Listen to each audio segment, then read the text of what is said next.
And this is exactly why I do my testing and my triple checking, because it always get it wrong. And this is exactly why I do my testing and my triple checking, because it always... You would think by now I would get this shit together, right? Not a chance. Hello, welcome one more time to Six Oscillators, where guitars and synthesizers collide, and they are friendly and happy and joyful.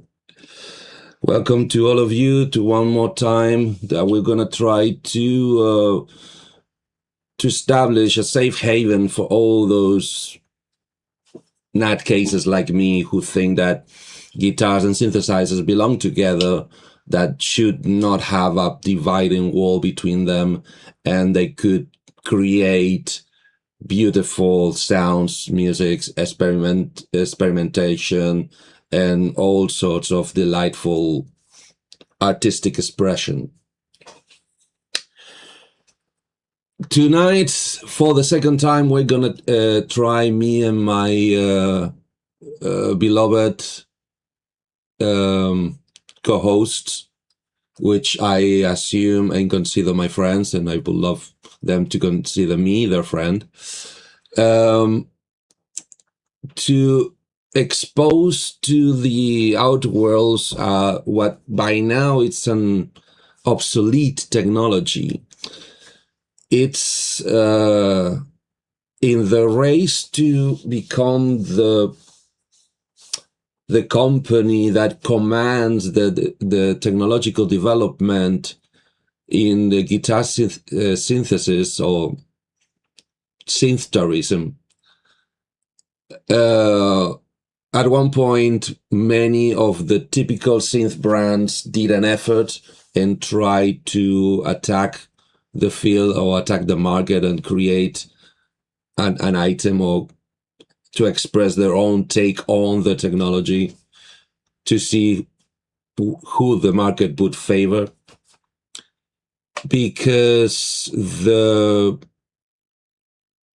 I'm not sure if the original, well, sorry, not the original, to my knowledge, the original synth, the first, although not fully marketed, the first available guitar synthesizer that I'm aware of was the ARP Avatar, ARP, from, well, ARP is from New York, right?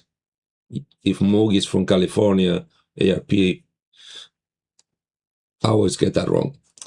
I think ARP was from East Coast, so wait, or is the other way around? I'll find out in a second, because I don't know, but my co-hosts know. So that was the first one commercial available. The first that did a little bit of a dent, or that started, got the ball rolling, actually, I don't know if just barely breaking even, which at the time was plenty enough for the tech and for the market. But the one that started moving coins from pocket, from cashier register, from credit card to cashier to bank account, from one bank account to another, to my knowledge, was the Roland take on the guitar synth, on the ARP Avatar, basically, based on the same principle of the divided pickup.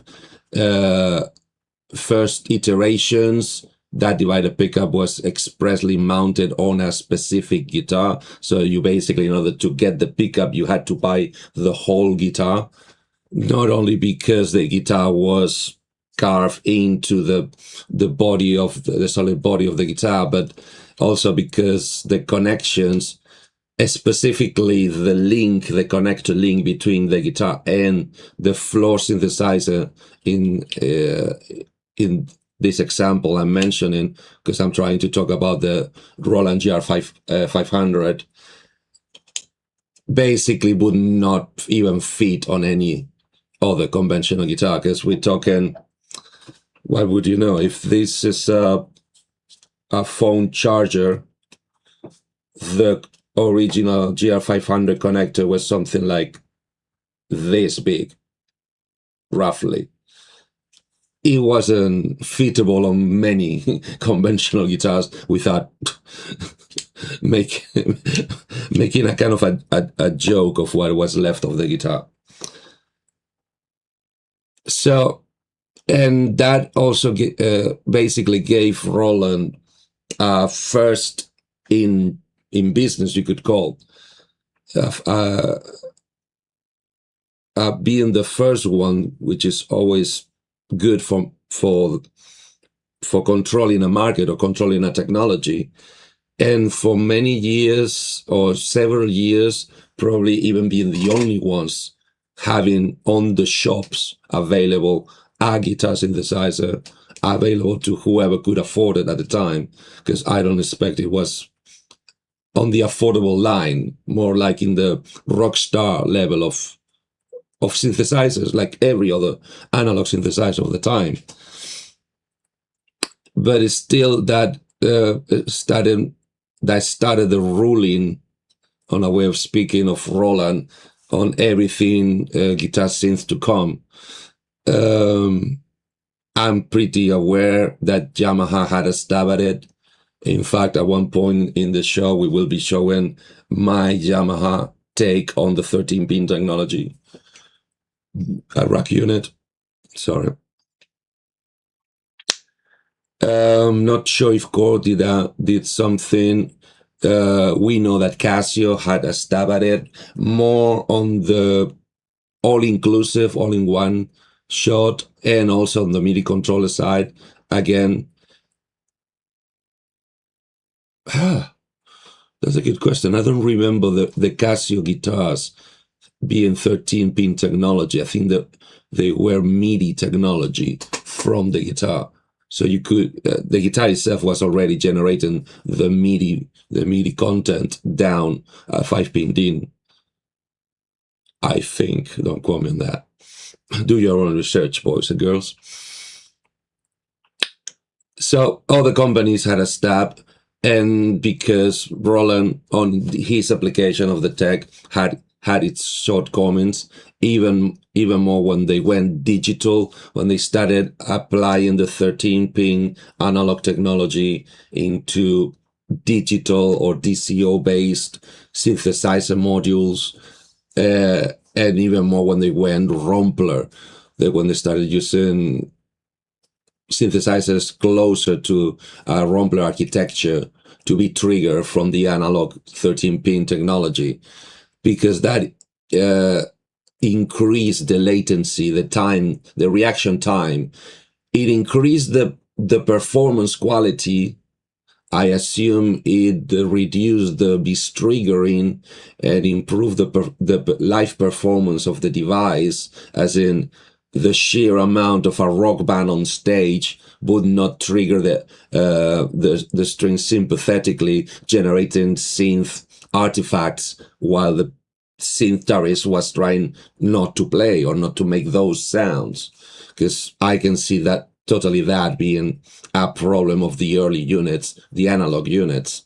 Because the good part of the analog units is whatever you plug or you touch or you scratch or you rub on the strings would go straight into the synth, unless they had some kind of trim port for sensitivity. And we all know that that's always a compromise.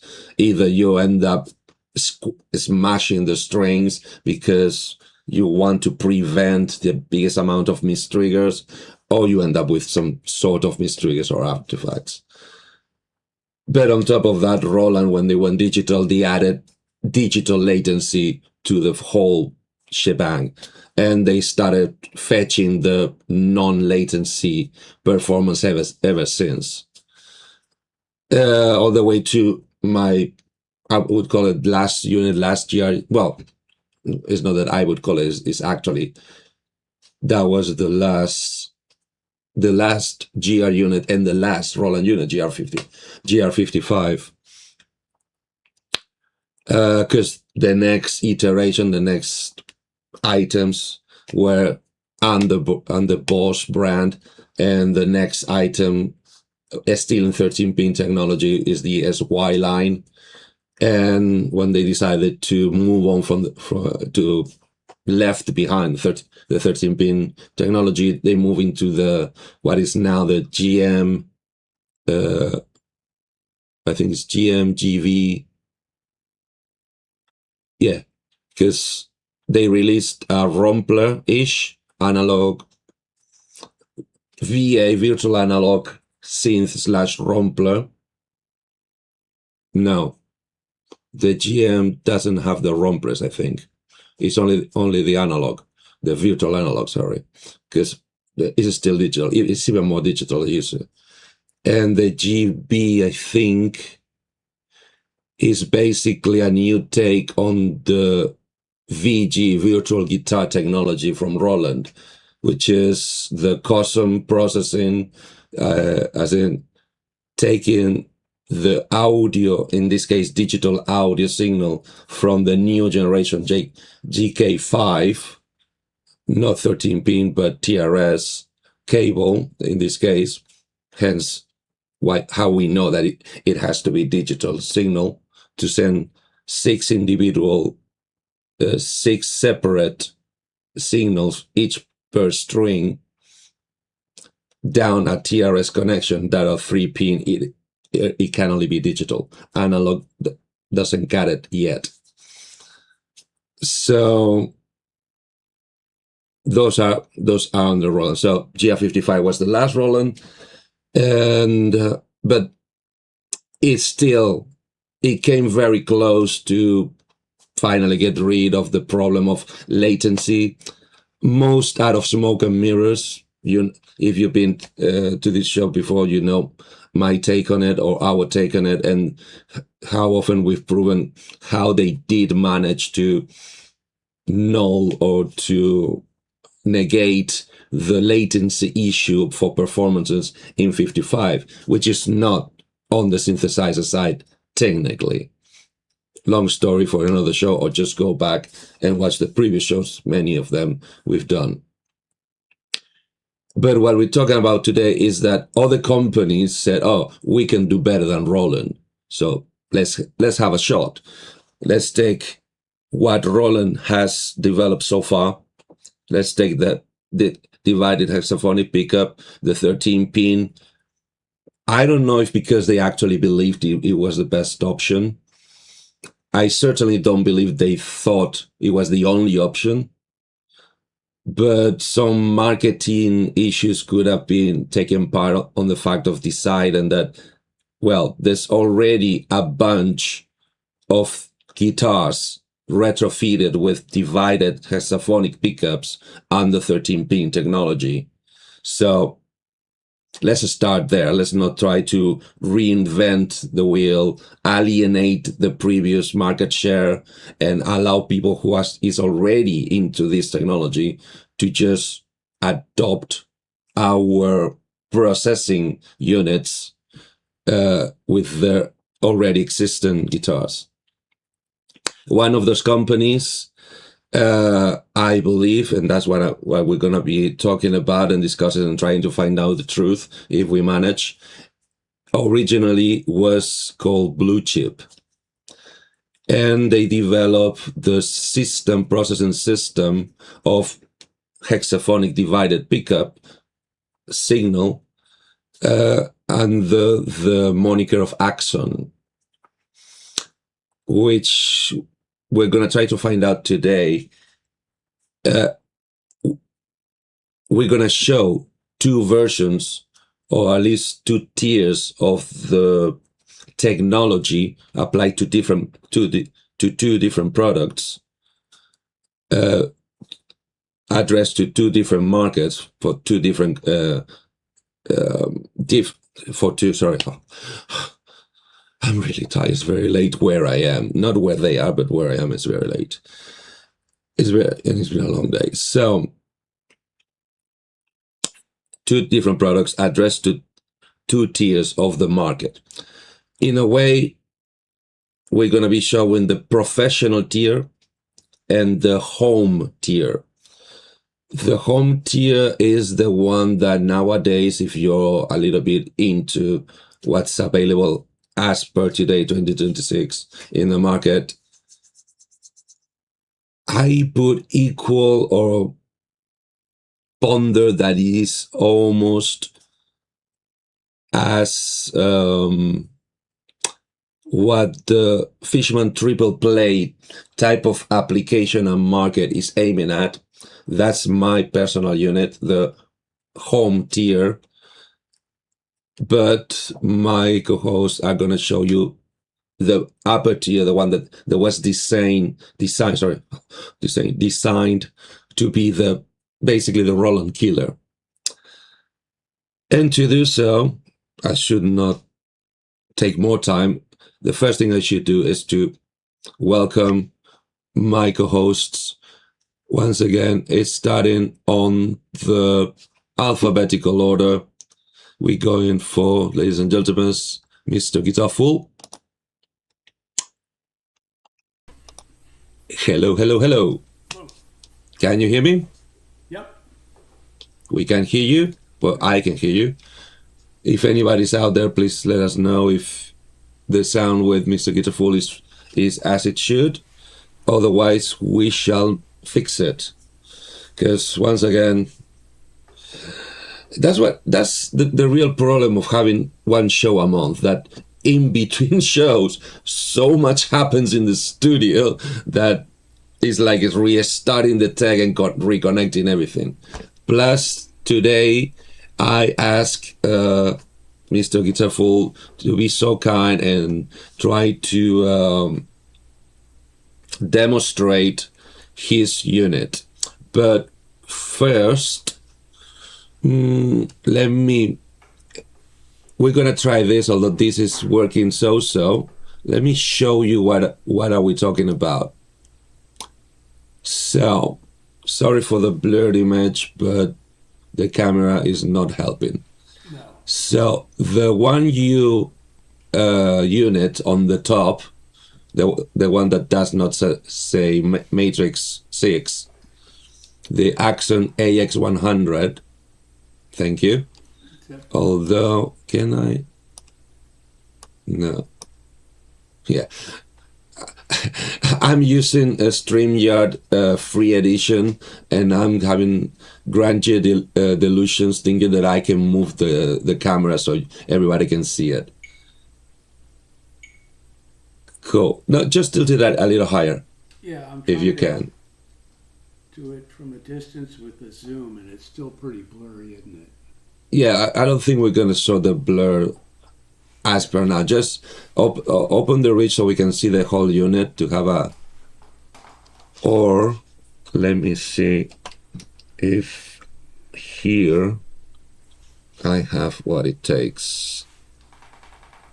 Where are you? Where are you? Where are you? Come, I had you. I had you.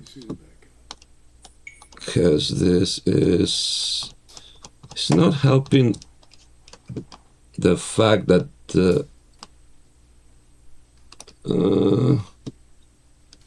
can I do this? Okay. All right. Let me try this, for instance. At least it's clearer, although the screen is as blurred as. We can't win, can we? So, this is the AxOn AX100. Would you mind explaining what is it, what is meant to do, why did you acquire it, when, and where are you in your on your travels into dominating the unit? Take it from there. Okay, I got this thing back in 2000, I think, and I think it, before BlueChip went under. I don't know what year they went under. Mm-hmm. And Terratec, I guess, took it over, because I think the AX100 Mark II, I think that was not BlueChip, but I'm not certain of that. So what I know so far, which obviously is riddled with gaps in the timeline, is that when when BlueChip couldn't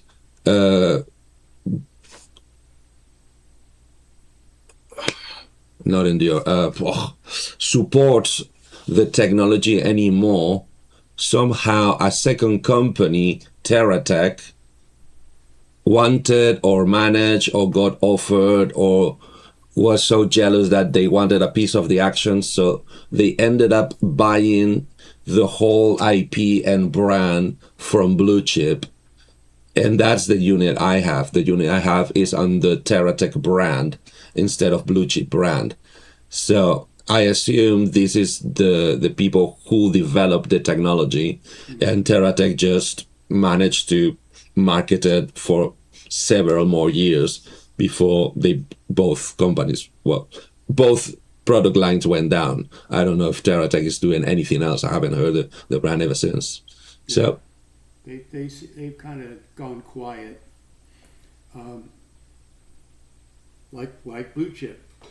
Anyway, I got the GR30, the GR30, and I liked it a lot. It worked, and I liked the sounds in it, the sound card in it so much. I went ahead and got the JV1080, and which that thing seems. I think I'm going to have to take that one apart. It seems to have like gone bye-bye. The 1080. Yeah, it's not. It's ignoring my MIDI. I mean, it sees something MIDI coming in. It's not playing anything, no matter what. And so I've been. Well, I give for granted you have done all the standard troubleshooting that is humanly possible. So yeah, the shop is your friend. Yeah. Well, no, but my shop is down the hall. Still your friend. It's even more friendly. So, because this mostly with the BlueChip units, because I'm pretty sure the Terratec units did not have an option to have sounds inbuilt inside the unit. I think we were talking the other day that some of the BlueChip units came with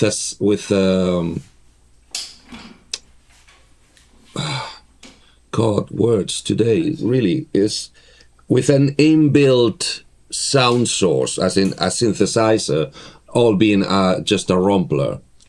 No, that's good enough. That's nice.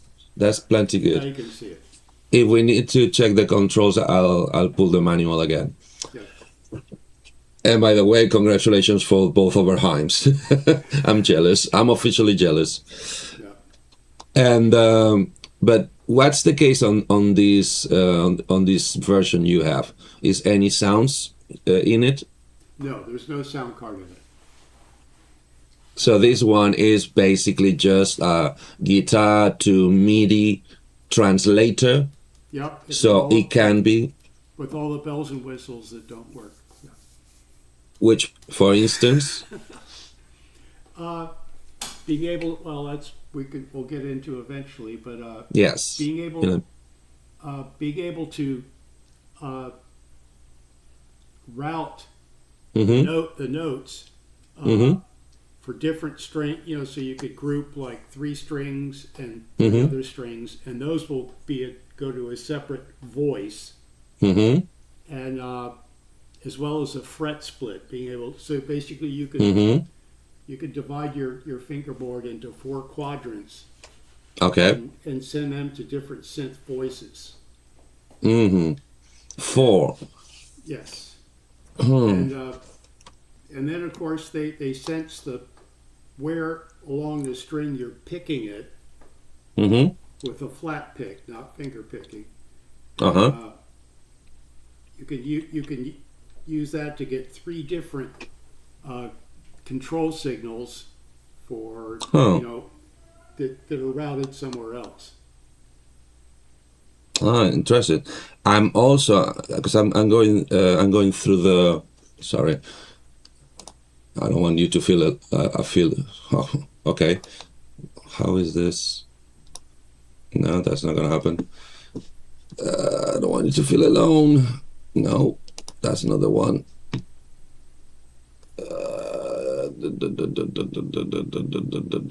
Yeah, that's the. that should be the best. Oh, come on.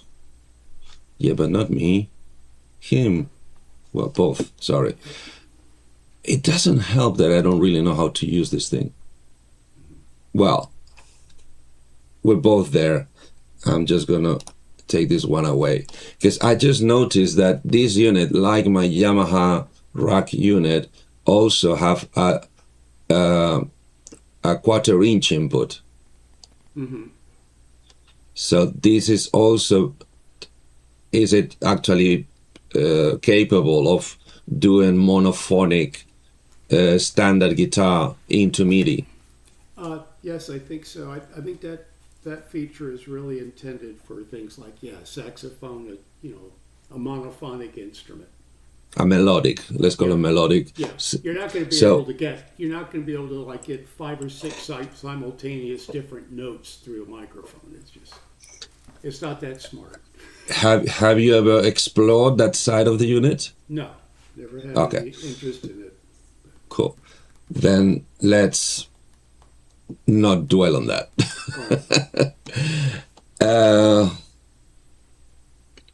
So why did you got it, and what have you explored?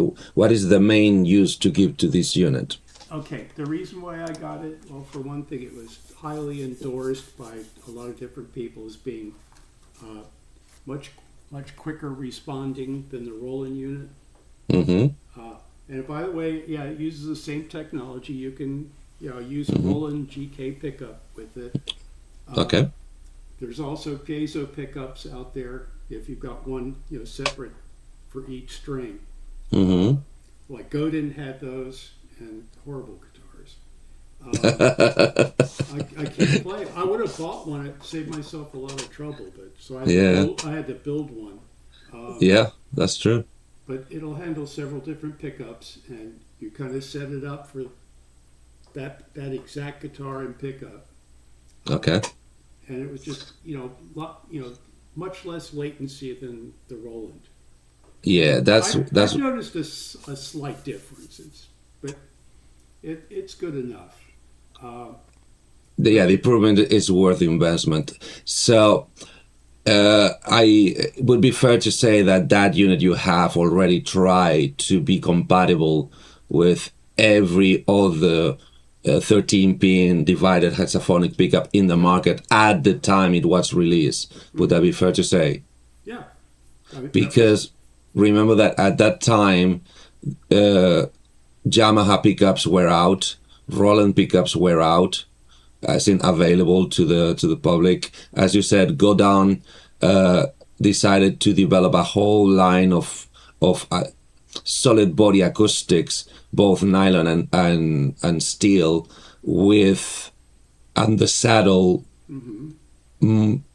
single string piezo crystals, which would then work with this. Work with any as a divided pickup instead of being magnetic like the GK, Yamahas, and etc. It was on the saddle piezo technology on the transduction, but it's still going analog on an analog fashion, going down a 13-pin DIN cable down units like this one. That's why they were available. I heard obviously everybody who got a Godin, mostly the nylon strings, praise the virtues of the guitar and love them. But I totally understand why somebody could not get along with them, because they're an instrument on their own right. So what would you found awkward about the Godins? It's not a full-size classical. It's not a proper classical. It's a steel string with nylon strings. It's steel. It's shorter scale, and closer string space. And narrower neck, exactly. Although I believe much later, they decided to go the Yamaha route, because I don't know if you remember the Yamaha silent guitars, the ones with no body. Yeah. I believe the first one they released was actually the steel string, which was most on the Yamaha shape, as in obviously the scale, which is the Martin scale length, but on the Yamaha taper neck for steel string. But they got so much requirement that very shortly after the steel string did all right, they decided to try the nylon string. But they did the same mistake as Godin did, Yeah. and they went narrow nylon. Yeah. Well, it feels like a 3/4 size guitar. The difference is Yamaha got so much backlash, and Yamaha understood, because them making some.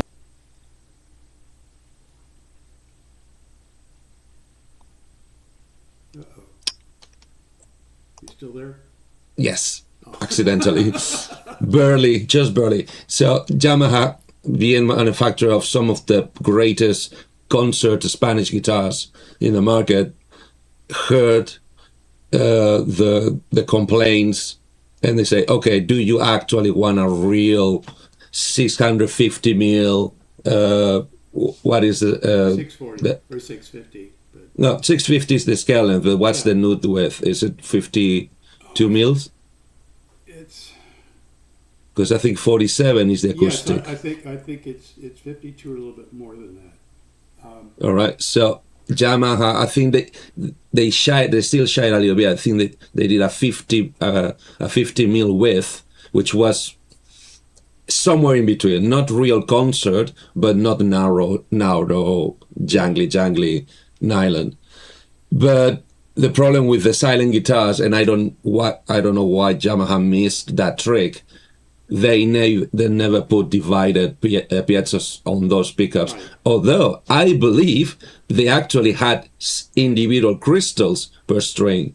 It's just they decided not to do the per string division connection, and then the 13-pin connection and preamp, because they also were trying to make them to a budget, when the Godins fetch a pretty penny, because basically they're mixed.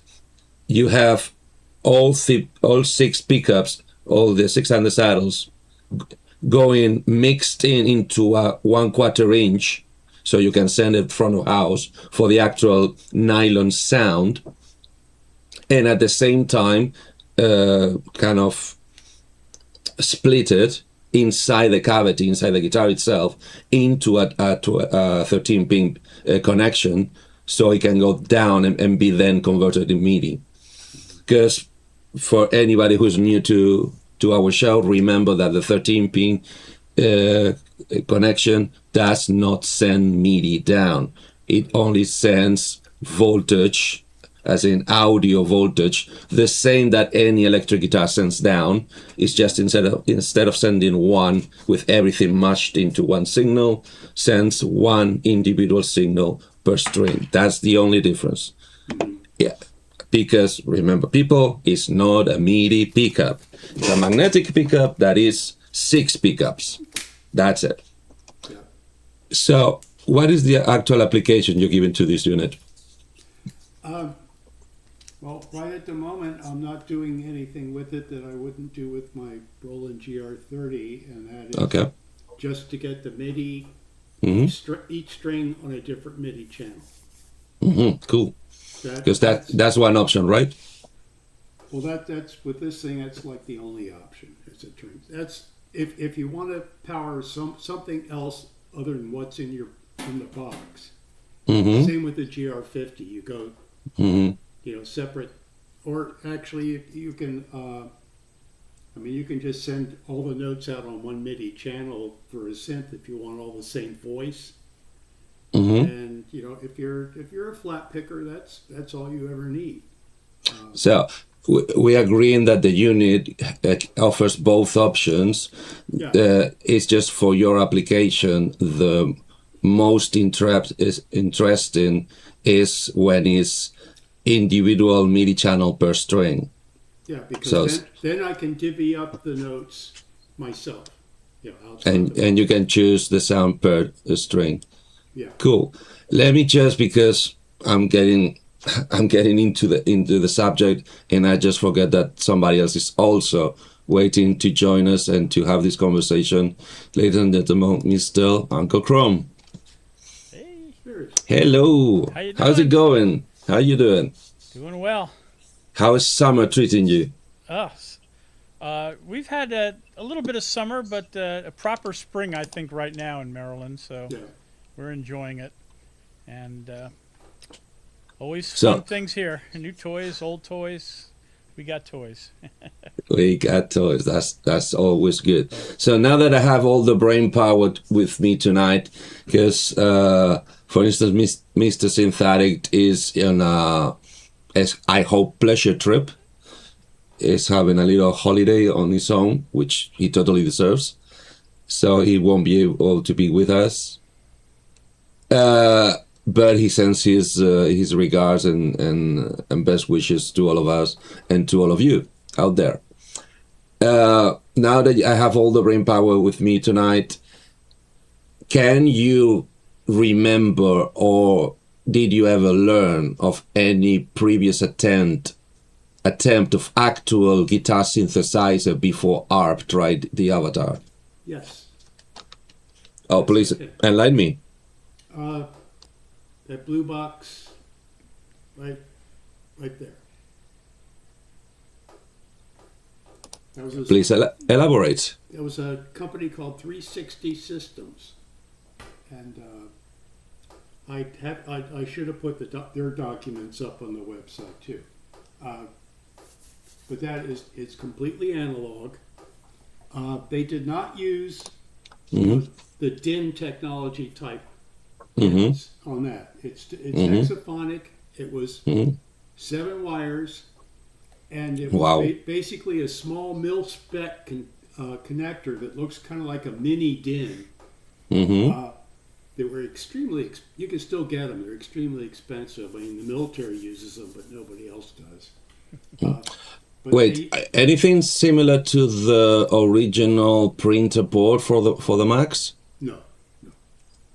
Not that small. Actually, maybe, but it's Which is the same connector that Denon CD players, professional CD players, are using for the okay. remote units. possibly, but it was 7 pins, I think, and there's basically a separate little preamp for every pickup in there that you can adjust for individual string sensitivities, and then from there it all just goes to one board, and you can play one note at a time. Okay, I'm gonna try this, and I'm pretty sure I'm gonna fail, but I'm gonna try because every time I tried before in the show, it has failed because my camera is not Focus. good enough. Yeah. So that's the one I'm talking about. It's the size of a pencil. No, it's half the size. So this is a 13 pin. If I can show it without breaking it. Harder. There you go. So that's it. But by comparison, that's let's call it Roland 13 pin.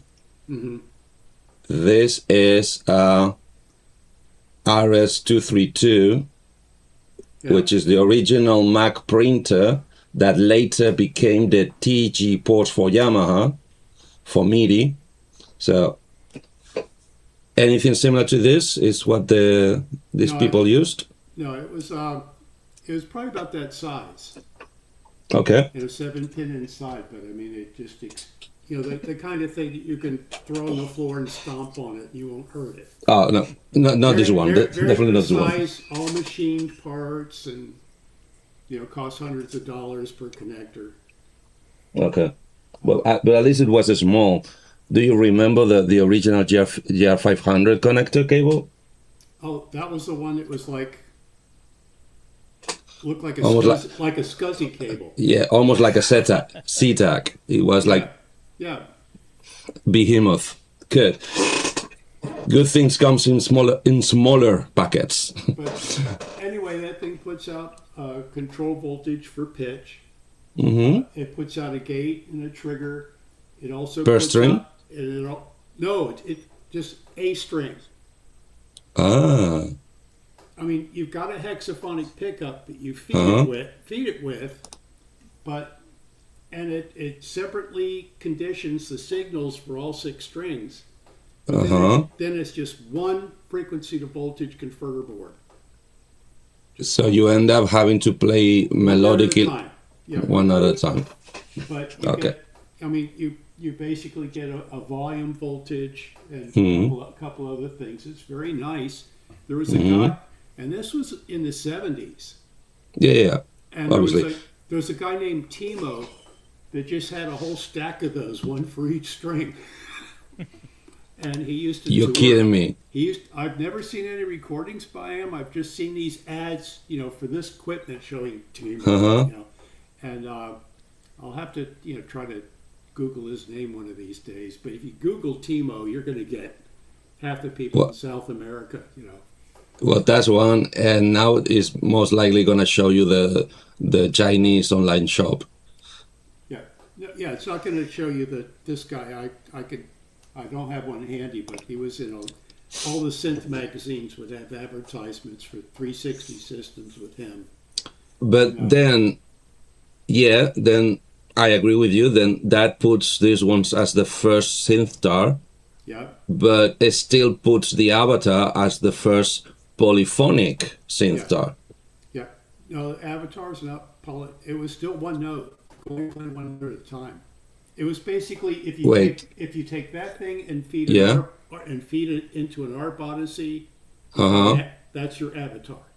That's what the Avatar is. Oh, then I'm confused. And which one was the ARP that was polyphonic or was That was meant ARP. to be? That was ARP. It's a polyphonic pickup, and along with the ARP Odyssey synth in the box, Mm-hmm.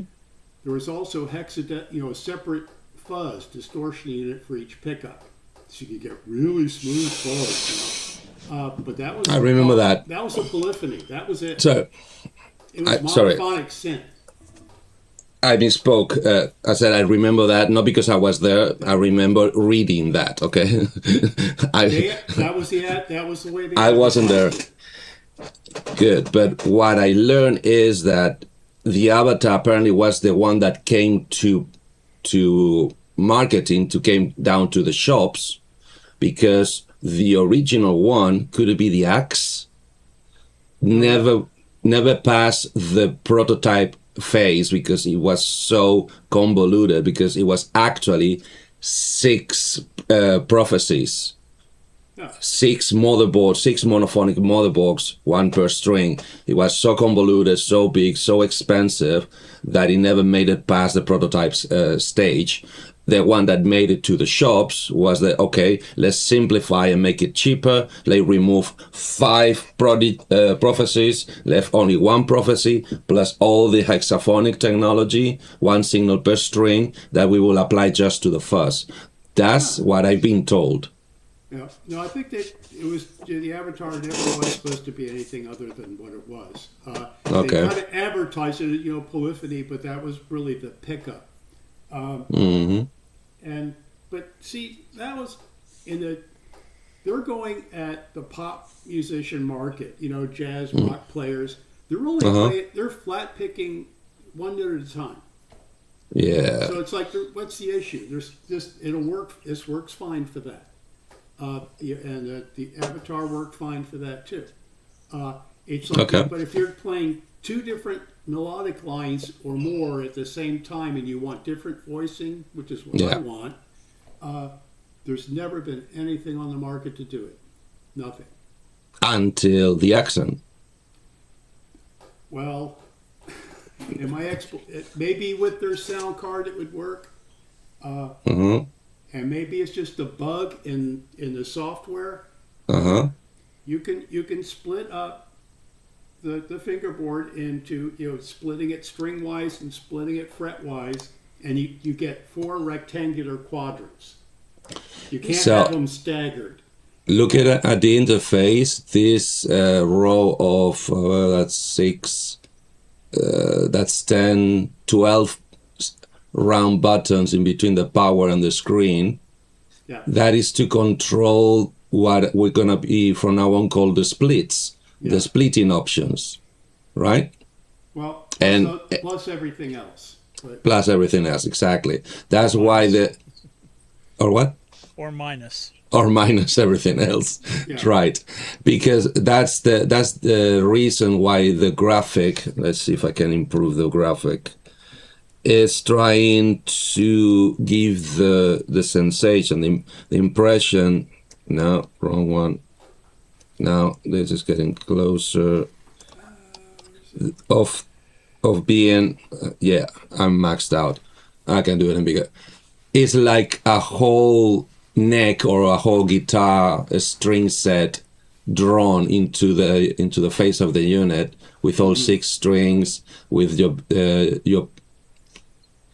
It should be a bridge by the position, but it looks more like a single coil at the I think that at the left farther end, which is and where it says global and preset, also A to C and space. I totally understand that those buttons are multi-function. So depending on the screen, on the LCD, they will control something different. But for what I know from my unit, they must be controlling the string split, the fret split, and the plucking position of the picking, right? yeah, The split by the pluck, by the pick position on the string, which I'm gonna try to explain a little better and hopefully to demonstrate. And talking about demonstrations, is there any chance you could show us how does it play, or how do you make it do sound? Would that be possible? well, as possible as it was in our little rehearsal. You don't say that. But Need a minute? Warn the viewers that the Oberheims in that picture are just a tease. They play no part in the sound generation. They're not even turned on. No, well, in fact, yeah. Sorry, I'm joking about it, but it's a very, very big important point. Because for this demonstration, please explain what's the setup. The setup. Well, actually, I had a couple. One was basically using the MIDI data coming out of this to play the Roland GR30, which does have a sound card in it.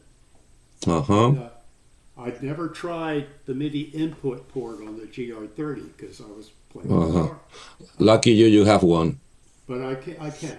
And it works just fine.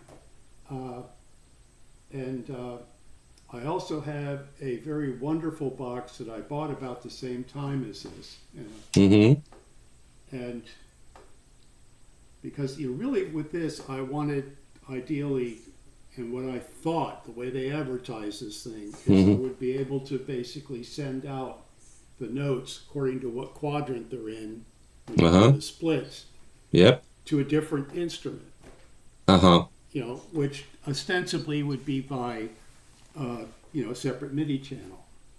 It does not do that. You can play different voices of the internal sound card if you've got it from those splits. Yes. If you don't have that, it supposedly will send out general MIDI instrument numbers for those 4 quadrants.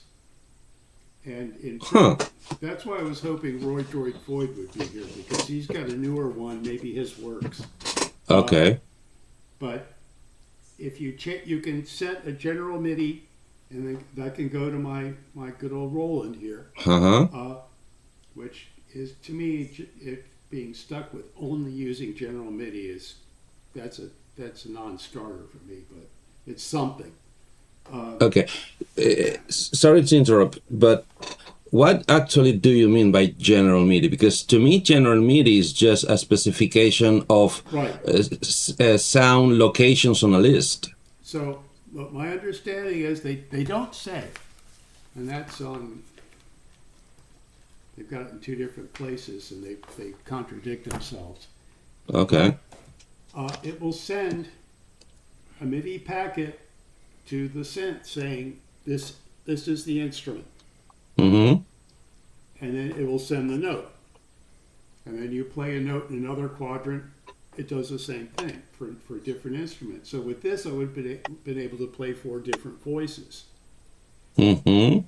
However, when you go into the menus and you can set the least and most significant bits for the Mhm. bytes for the MIDI, the general MIDI instrument number, when you set it in one quadrant, when you go to set a different one in another quadrant, Mm-hmm. it's once you've done all 4 quadrants, now all 4 quadrants are whatever the last general MIDI number you put in the 4th quadrant, Mm-hmm. all of them are set to that. So even Huh. though you're going in 4 different menus, setting it 4 different ways, Yeah. it just sets them all that way.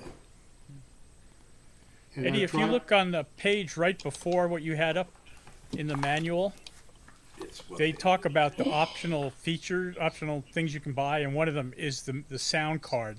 yeah, Okay. That's their XG right. MIDI. Yeah. So that SB6 or 676 sound card, that's your sound source. Yeah, but Well, basically, I'm very confused right now because first you mentioned that your unit, because I'm 95% sure that my unit can do it, that your unit also can do MIDI channel split per string. So 6 strings, 6 independent MIDI channels. right. And being able to do so, even if it's by recall of the AxOn or just by preset of the sound module, the synthesizer itself, you would be able to reach 6 different patches, 6 different sounds, instruments. Yeah, Am I wrong? that's what they claim. And if you Have you ever managed to make it work? no, Aha. but if I don't have that with the internal sound card, I'm assuming that worked. You could play because it was basically general MIDI instruments in it. I don't know where they got them from, but you can see it on page 26. The manuals where they talk about what I'm talking about right now.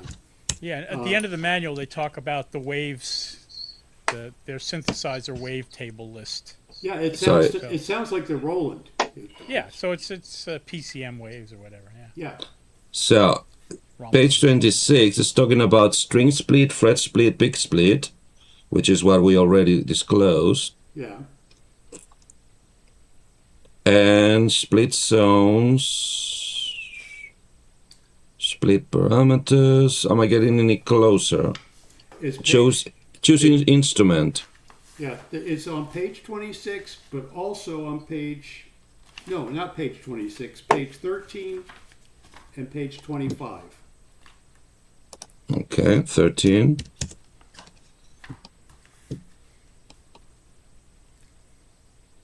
So the parameters whole channel is set Wait a to minute, 7. no, ain't that's your page 13? This is page 13, yes. In the PDF. Is the 13th page in the PDF version. Maybe the printed one has a There's different number. Well, there's 2 different PDFs files in there, I think. Didn't I put both of them in there? You probably No, I did. didn't.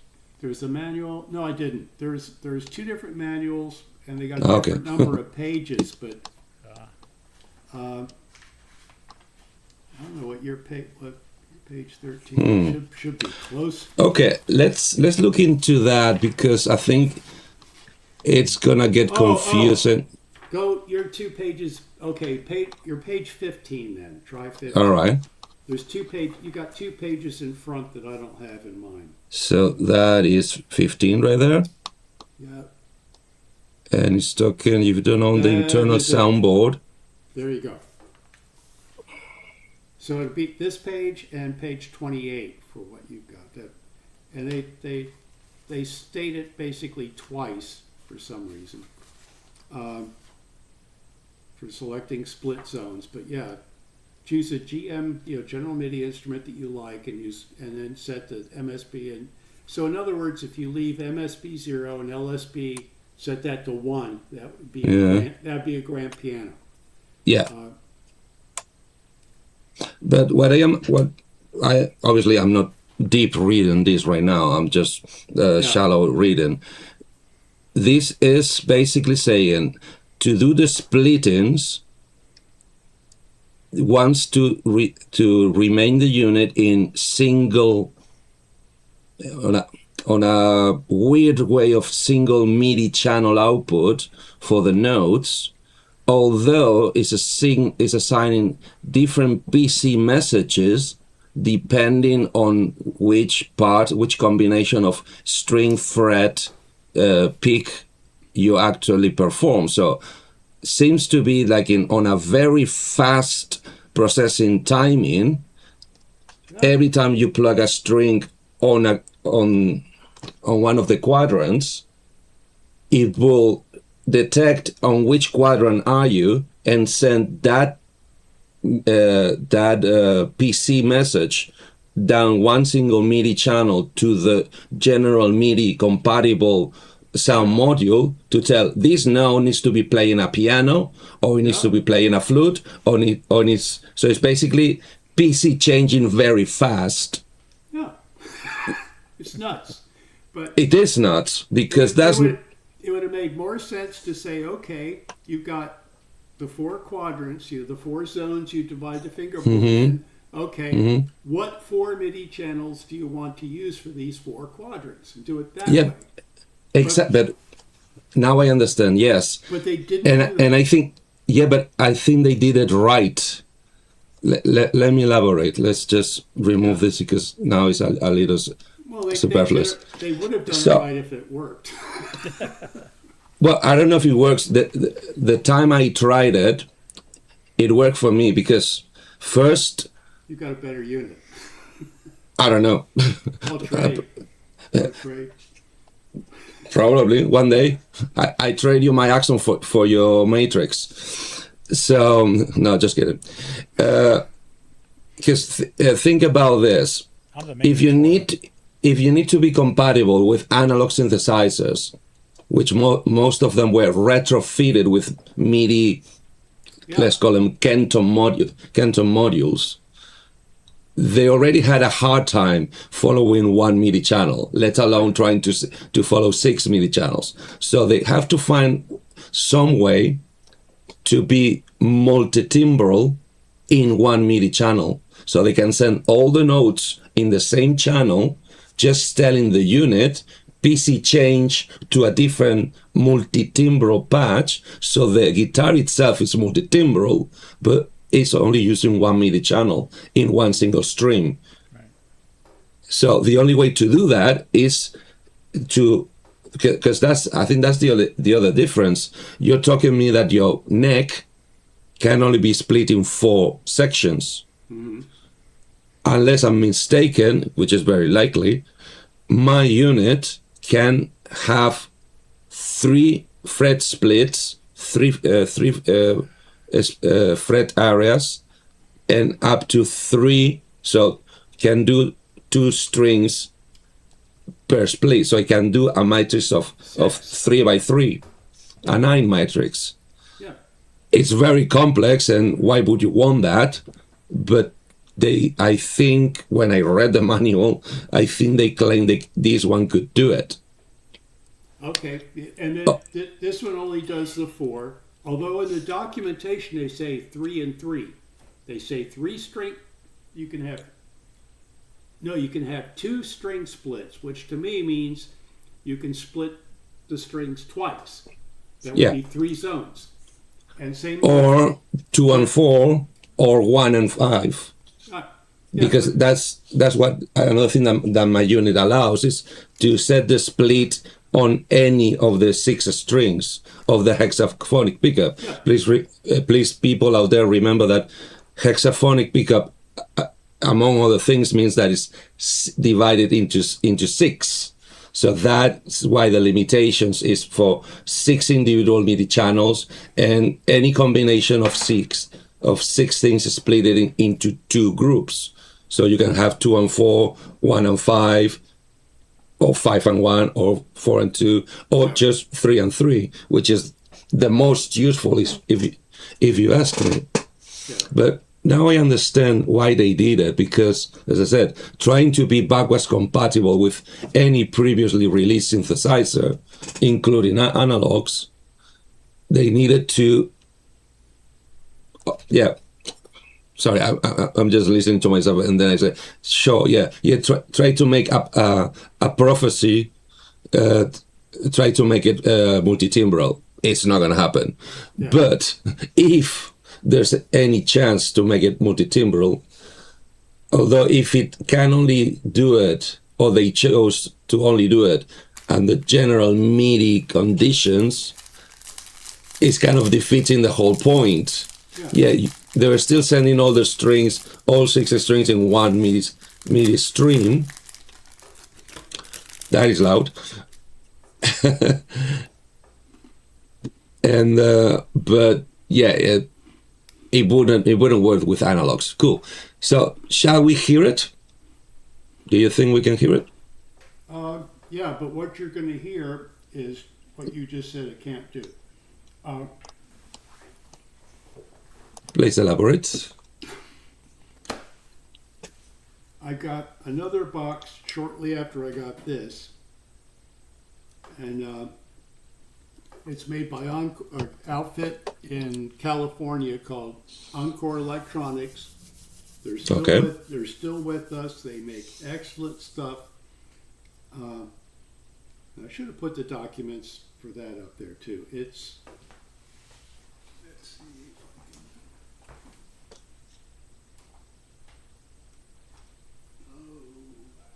Put it into frame, and then I put it out into the stream.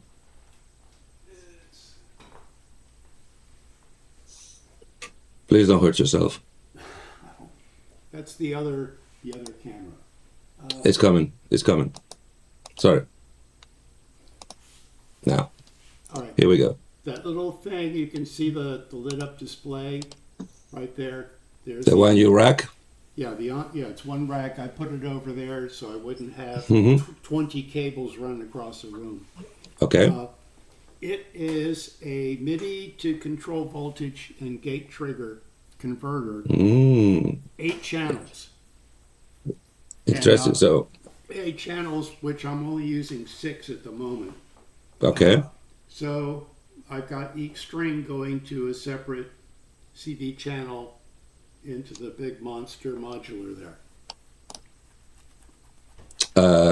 Yeah, the one above it, and on the left side corner of your main screen. That's the baby. Yeah, that guy. Ain't it pretty? Oh, Jesus Christ. It's 3x3. Jesus. No, it's 5x5 actually. Oh, sorry. My bad. Let me just do this. It's colloquially called a synth of doom. Because Yeah. If it fell on you, it'd be all over. I believe you. Oddly enough, in the house we moved from to here, Mm-hmm. we had a 6.9 Richter earthquake. Jesus. And I had several things fall off the walls and fall off shelves, but that thing did not fall over. So Is that heavy, is it? it's pretty heavy, but it's. Wow. I'm glad I wasn't home when it happened. I was at work because it probably was going. Woo, Yeah. but it didn't fall over. Well, it's 6.3. Hell yeah. I've never experienced anything similar in my life. Yeah. So. Anyway, it's called an Encore Expressionist. Uh-huh. Expressionist, and you're gonna like this. You can do all kinds of things with it. Mm-hmm. The first time I ever used, I've owned that thing for 25 years, and the first Mm-hmm. time I ever powered it up and used it was yesterday. I've spent the last 2 weeks. I've been the last 2 weeks debugging this AxOn, trying to get the thing Oh, to do the splits to work. I've tried everything. I found several other bugs in it, and then I said, "What the hell? I'll try running, splitting it through that." It took me like half an hour to read the manual and get it working. okay. But Well, that's good. It means it's very intuitive. yeah. The bad news is, and I exchanged 25 years ago exchanged emails with that guy. Uh-huh. They make a whole bunch of other stuff too. I think it's Sure. really kind of this one engineer, and he farms out the manufacturing. I don't know, but Uh-huh. real nice guy. But one feature you'll probably like about that one is you can have multiple of these 8 channels. They don't all have to be a separate MIDI channel input. They can be different MIDI. You can have the same MIDI channel going to more than one of them, and Mm-hmm. then you can do your fret splits in that. Mm-hmm. Nice. So So basically, it serves the function of a digital keyboard into an analog synthesizer. It does the voice assign. It does the tone split and the CV control of each independent voice. Is that right? yeah, it's all Nice. I wish I had 2 of them, Uh-huh. but you could set it up for all 8 channels. Yeah, yeah. Same MIDI, same MIDI channel Yep. 1 going to all Yep. 8 of them, Mm-hmm. and then have the whole So- musical range split up by pitch to different outputs. Nice. Yeah, so it's Well, if you said this is the model they released 25 years ago, there's a chance the latest version is either Eurorack size or at least 5U size. no, it's discontinued. They're not selling them now. Ah, okay. They've still got it listed on their website, but it's not. They're still for sale. supported, but they don't build it anymore. Sad. So many things like that. I'm gonna have to. I should contact the guy and find out what the story is with that, because there's nothing else like it. Tell him that I said so. If you actually have contact with this person, I would love to have him in the show Yeah. and talk to him, pick his brain, and explain what is his experience and his point of view about synthtar applied to his inventions. Yeah. Well, I think I would love to do that. I think I talked to you before about this, basically making a box that would take all the MIDI notes and it could split them out and send them out different MIDI channels. So it would be like Yeah, you're trying that. It would be like that, but instead of 16 different CV channels, it would be 16 different MIDI channels coming out. Okay. And it's trivial. But nobody does that. And I've got the hardware to do it. It's just I gotta make the That's time to do it. why we need to share the love and spread this show, get more people under the Synthstar moniker, so there's money moving in that R&D, and they start doing this type of boxes. So, shall we hear it? Sure. But the way I got it, oddly enough, of all those cabinets, Mm-hmm. which the modules and the types of modules are pretty much in a semi-random order distribution. Sure. What I'm going to use basically could fit all in one of those cabinets. But But that's irrelevant. It's we just go. Let's go. Let's do it. see what happens. Fingers crossed. Now I'm trapped. Careful. Don't hurt yourself.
That's pretty much unrehearsed.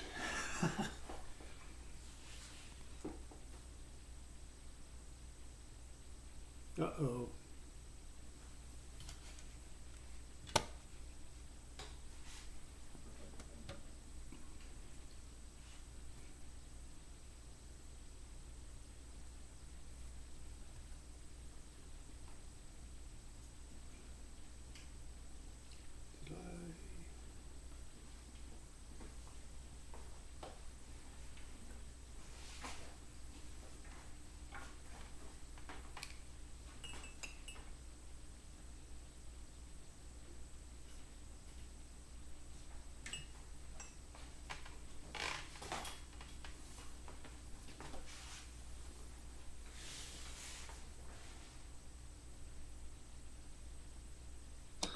Here I was talking to nobody because I was mute. So, is there a quick way that you could add more resonance or filter or something to make the sound farther away, even farther away from a guitar sound?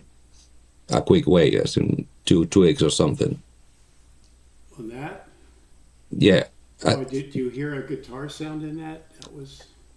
It was not an electric guitar sound, but it was a sound very, very similar to what you would expect from an acoustic guitar or a steel string guitar.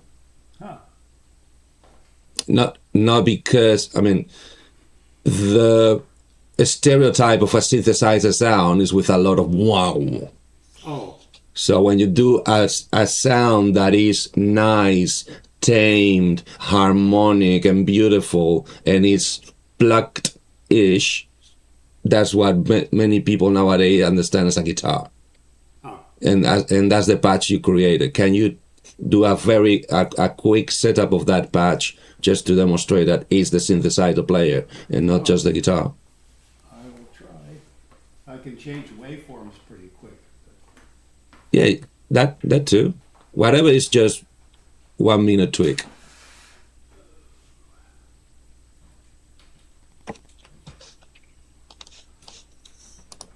Thank God you're back. So, do you agree? I mean, the playing was beautiful, the sound was beautiful, but it's a little too close to what a guitar through an amplifier can do. Preset, it would be, you know, something guitar or something. Exactly. String thing, that's it. So, but it's still, I mean, it's definitely not straight guitar. There was a tonal quality to it. But yes. Yeah. Is this better? I mean, I'm not.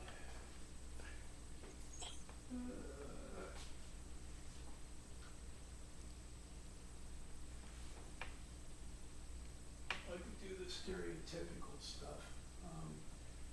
Just for a second, just to show, hey, this is not just the magnetic pickups. This is actually the synth doing this job. It's a little challenging just because any mod you do, there's probably a guitar pedal that does that anyway. So that's my point. Because sadly, guitars have been so munged that their sound. Yeah, it's been a lot of evolution on guitar processing since the 70s. Well, since the 90s, let alone since the 70s. I would think portamento would be one thing. That's one, or just resonance on the filters. Just crank the resonance. That would be already make a wee wee. Well, I'm not modulating the filters, but let me see where I put that. In the meantime, I did a search before, and it looks like Terratec are still around, but they make I'll say kind of commodity sound cards and kind of like USB external sound cards and stuff, and various other products, but they don't seem to be anywhere like they were in the basically the noughties. They were coming on in the music production, and I think part of it was they had some kind of relationship with Cubase, so that's when they got into the music products. Yeah, so they had some synthesizers because they were a sound card company originally. Well, actually, I'm sorry, they were a video card company originally, and then they got into sound cards.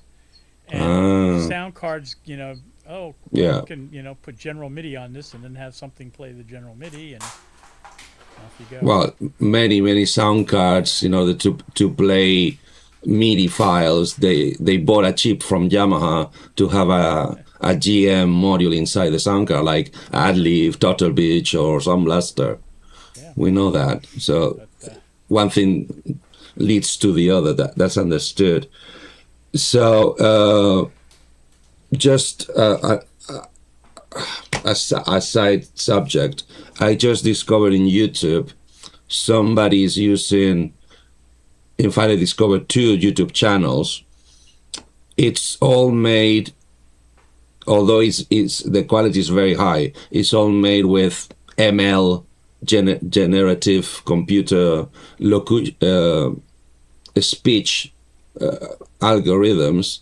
They're documentary videos about the facts behind technological companies of the past that basically went bankrupt, mostly in the recent histories in the 20th century. And I said 2 channels because apparently one of the channels is focused on British companies, things like Jaguars, Rover, Burns guitars, WEM, audio systems, etc., Vox. And the other channel is centered on American companies, including many of the companies that they had such a short lifespan that most of nowadays people never even heard of them. But also talking about the big ones like Gibson, Fender, Crate. I just discovered that the name of the amplifier brand Crate is because the first product they ever produced was encased on an actual packing crate. sure. Something like a fruit box, very rough, very industrial, just a pine casing, all screwed in, very resilient. As in, oh, don't bother scratching it because you just can glue it back. That type of, obviously, solid state entry level guitar amplifiers, but it's still. I find it so endearing and so cute that the fact that the brand came from there, and the amplifier manufacturer came actually from the musical instruments distribution companies from the Midwest. I cannot tell you the name. It was an acronym. Oh, thank God! I just said tweak one parameter. He's basically recreating a whole new patch. Sorry, Well, it makes I had to speak. I had to say something. I never learn. So in the meantime, I'm gonna start. Take your time. I'm gonna just try to show. Well, it's what you were talking reminded me. I'm watching a documentary right now about the history of Nintendo, Oh, and they started in the 1800s as a playing card company, hell yeah! and then at some point, they kind of, oh, we should get with this new technology, and it went from there and all. But Yes. they how they're talking about, especially how their competitors all morphed, and because they were all like Atari and Yeah. all these companies in the late 70s, early 80s with game machines, and then suddenly the whole market falls out, and they're all scrambling to survive. And Atari then went to a computer, and is just a moved to a different model and stuff. But To me, the one that is even well, it was shocking when I found out it was Atari, yeah, because you hear Nintendo. I don't know how to sound to American hearings, but to me it already sounds pretty Japanese, right? right. And you hear Atari and you say, yeah, that's definitely Japanese. Well, it is though. No, it's not. It never was. It was an American company Right. with American IP Yep. that decided to have a Japanese-ish, technologically computerized name. Well, I don't know specifically, but Atari is a Go. The game Go. Yeah, It's a Go. I think from- so. It's something from Go. And is that a card game? no, it's a board game with the black Okay. and white little tile, not tiles, but what do you call them? Look like candy. Chips? Almost. No, they're little round Like, like M&Ms. okay. Not Othello, but it's like Othello, but you play on a big wooden board. Mm-hmm. I forget the dimensions, but it's a And- big grid, and you you just put the down. put the pebbles in the cross sections of the Right. board. That's it. That game goes.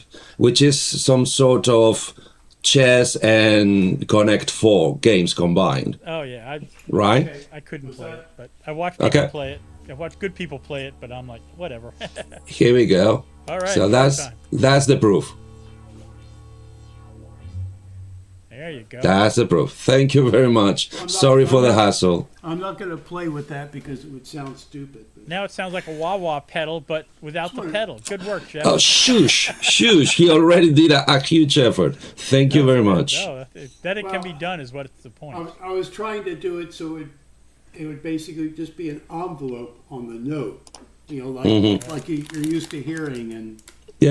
And unfortunately, for those two bass strings, I used a combination envelope generator VCA. Mm-hmm. And you can use it as an envelope generator, or you can use it as a VCA with its own dedicated envelope generator. Uh-huh. But you can't do both. So, That's the wonders of analog. They don't do everything. Thank God. no, they do everything. It's just tedious.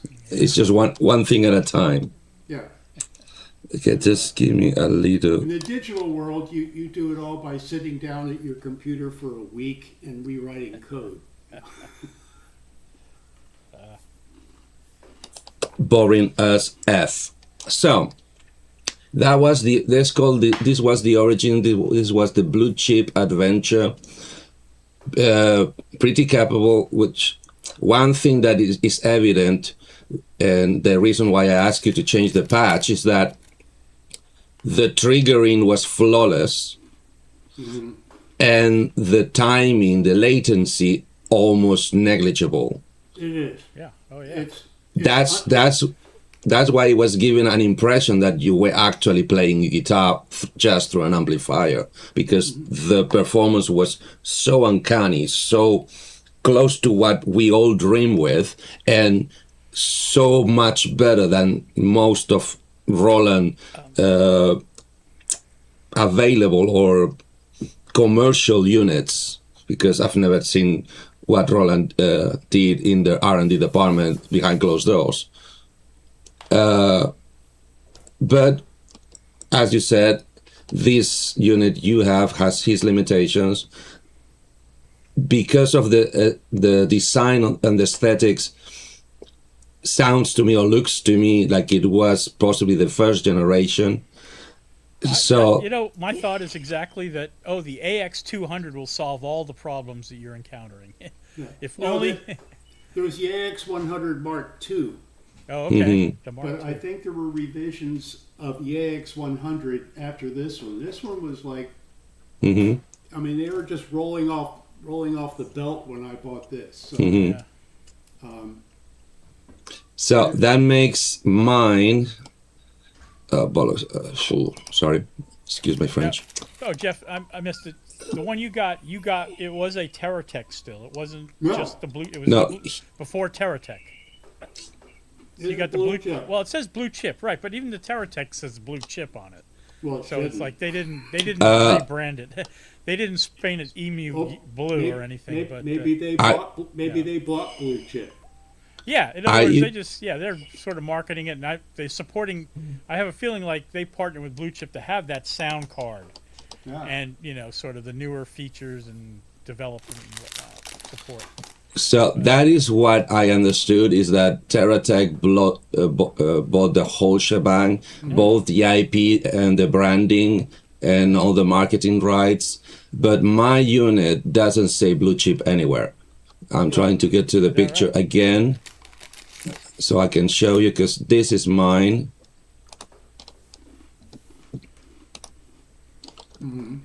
Sorry for the blurriness. Today is the blurriness day, so Yeah. the blur big Okay. line says Did they ever do a Terratec version products. Right. Did they ever do a version like that for the 100?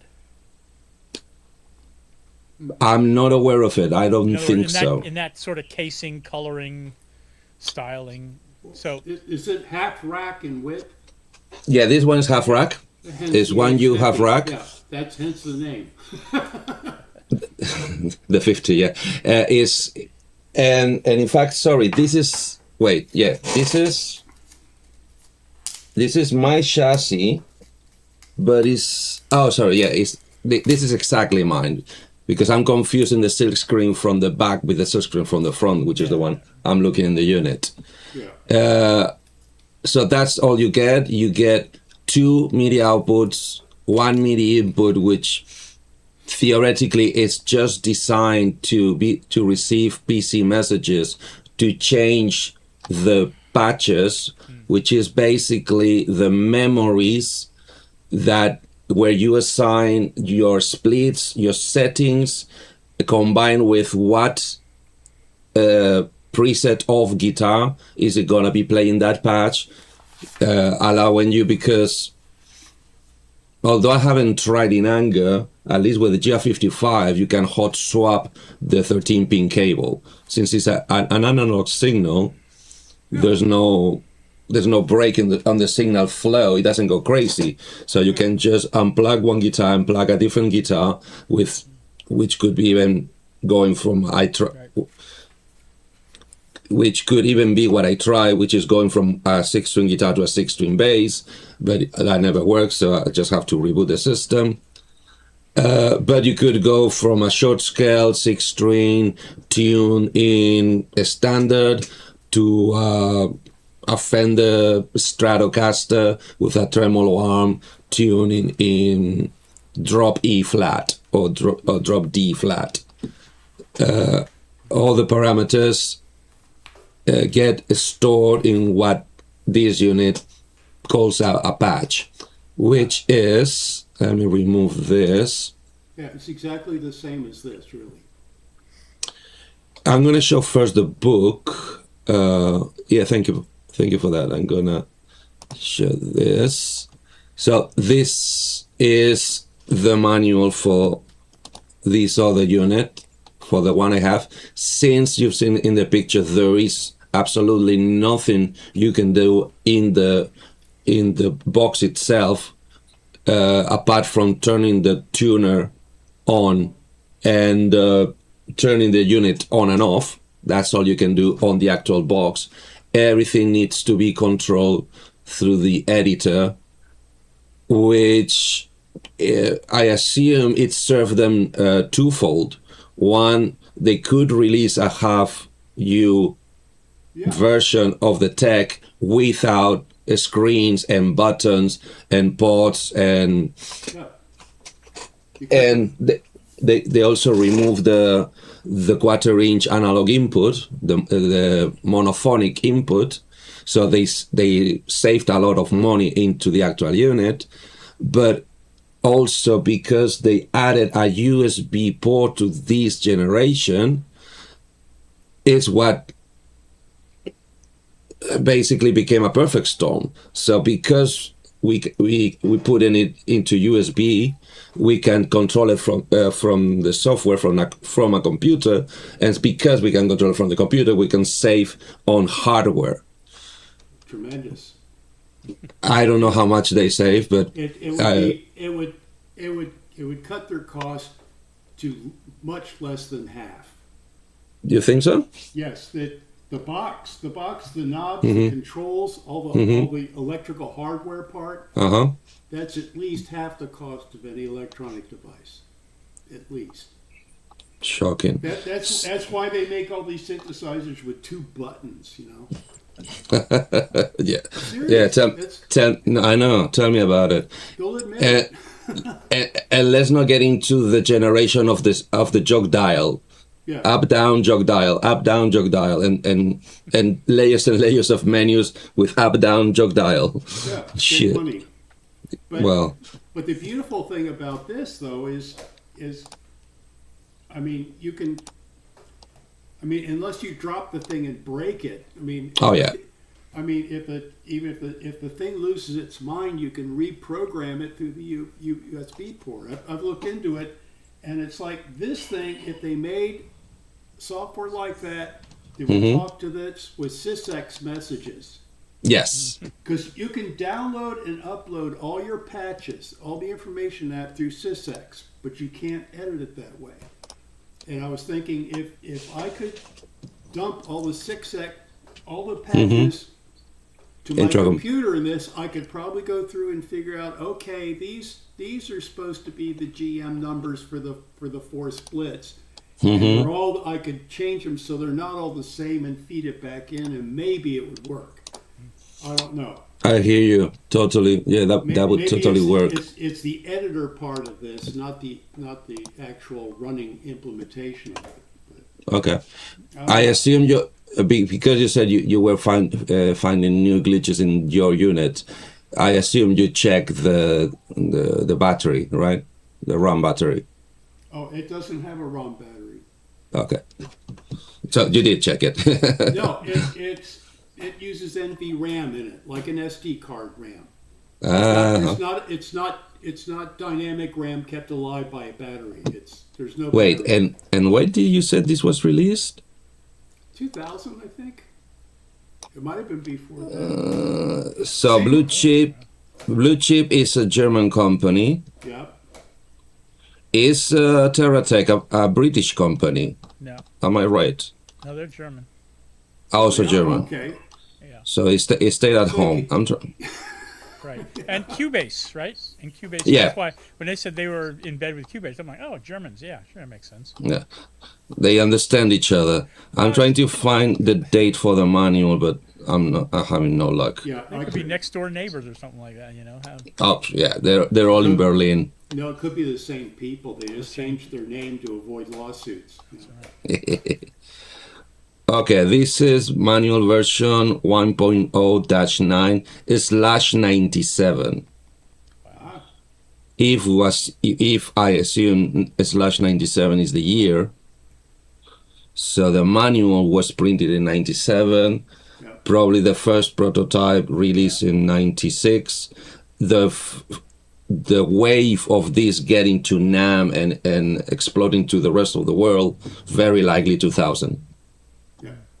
Because back then things were slower. But I think I bought it from American Musical Supply back in 2000. Yeah. So yeah. Like, very shortly after I got the GR30. So this is apparently what makes my unit magnitudes better than yours, Yes. which I don't agree, but hey, I'll trade you. I know you do. I might not just because of the tariffs. That's the only reason. No, it wouldn't be as sad. There, I say it. I said it. It's not because of the items. It's because the nutcase that is driving the country. No, the tariff would be 0 because that's what it's worth. Well, it's probably worth to you 0, No, man. if you're sending a gift, it's only stuff that's being sold. I'm just joking. I do understand that. I was trying to make an awkward political joke. Well, So you have your tariffs too, so. we do import tax, but it's I think is Your tariff think it's- started it all. Remember that back in 1776 or whatever. was it? The T-tax. The yeah. tea tax, right? Oh, okay, yeah. You That explains it. You made us buy your tea, and then you taxed us on it. Well, because we're already pulling out the knives, let me remind you that we were actually the ones sinking down the bloody tea ships going to the Americas and trying to keep you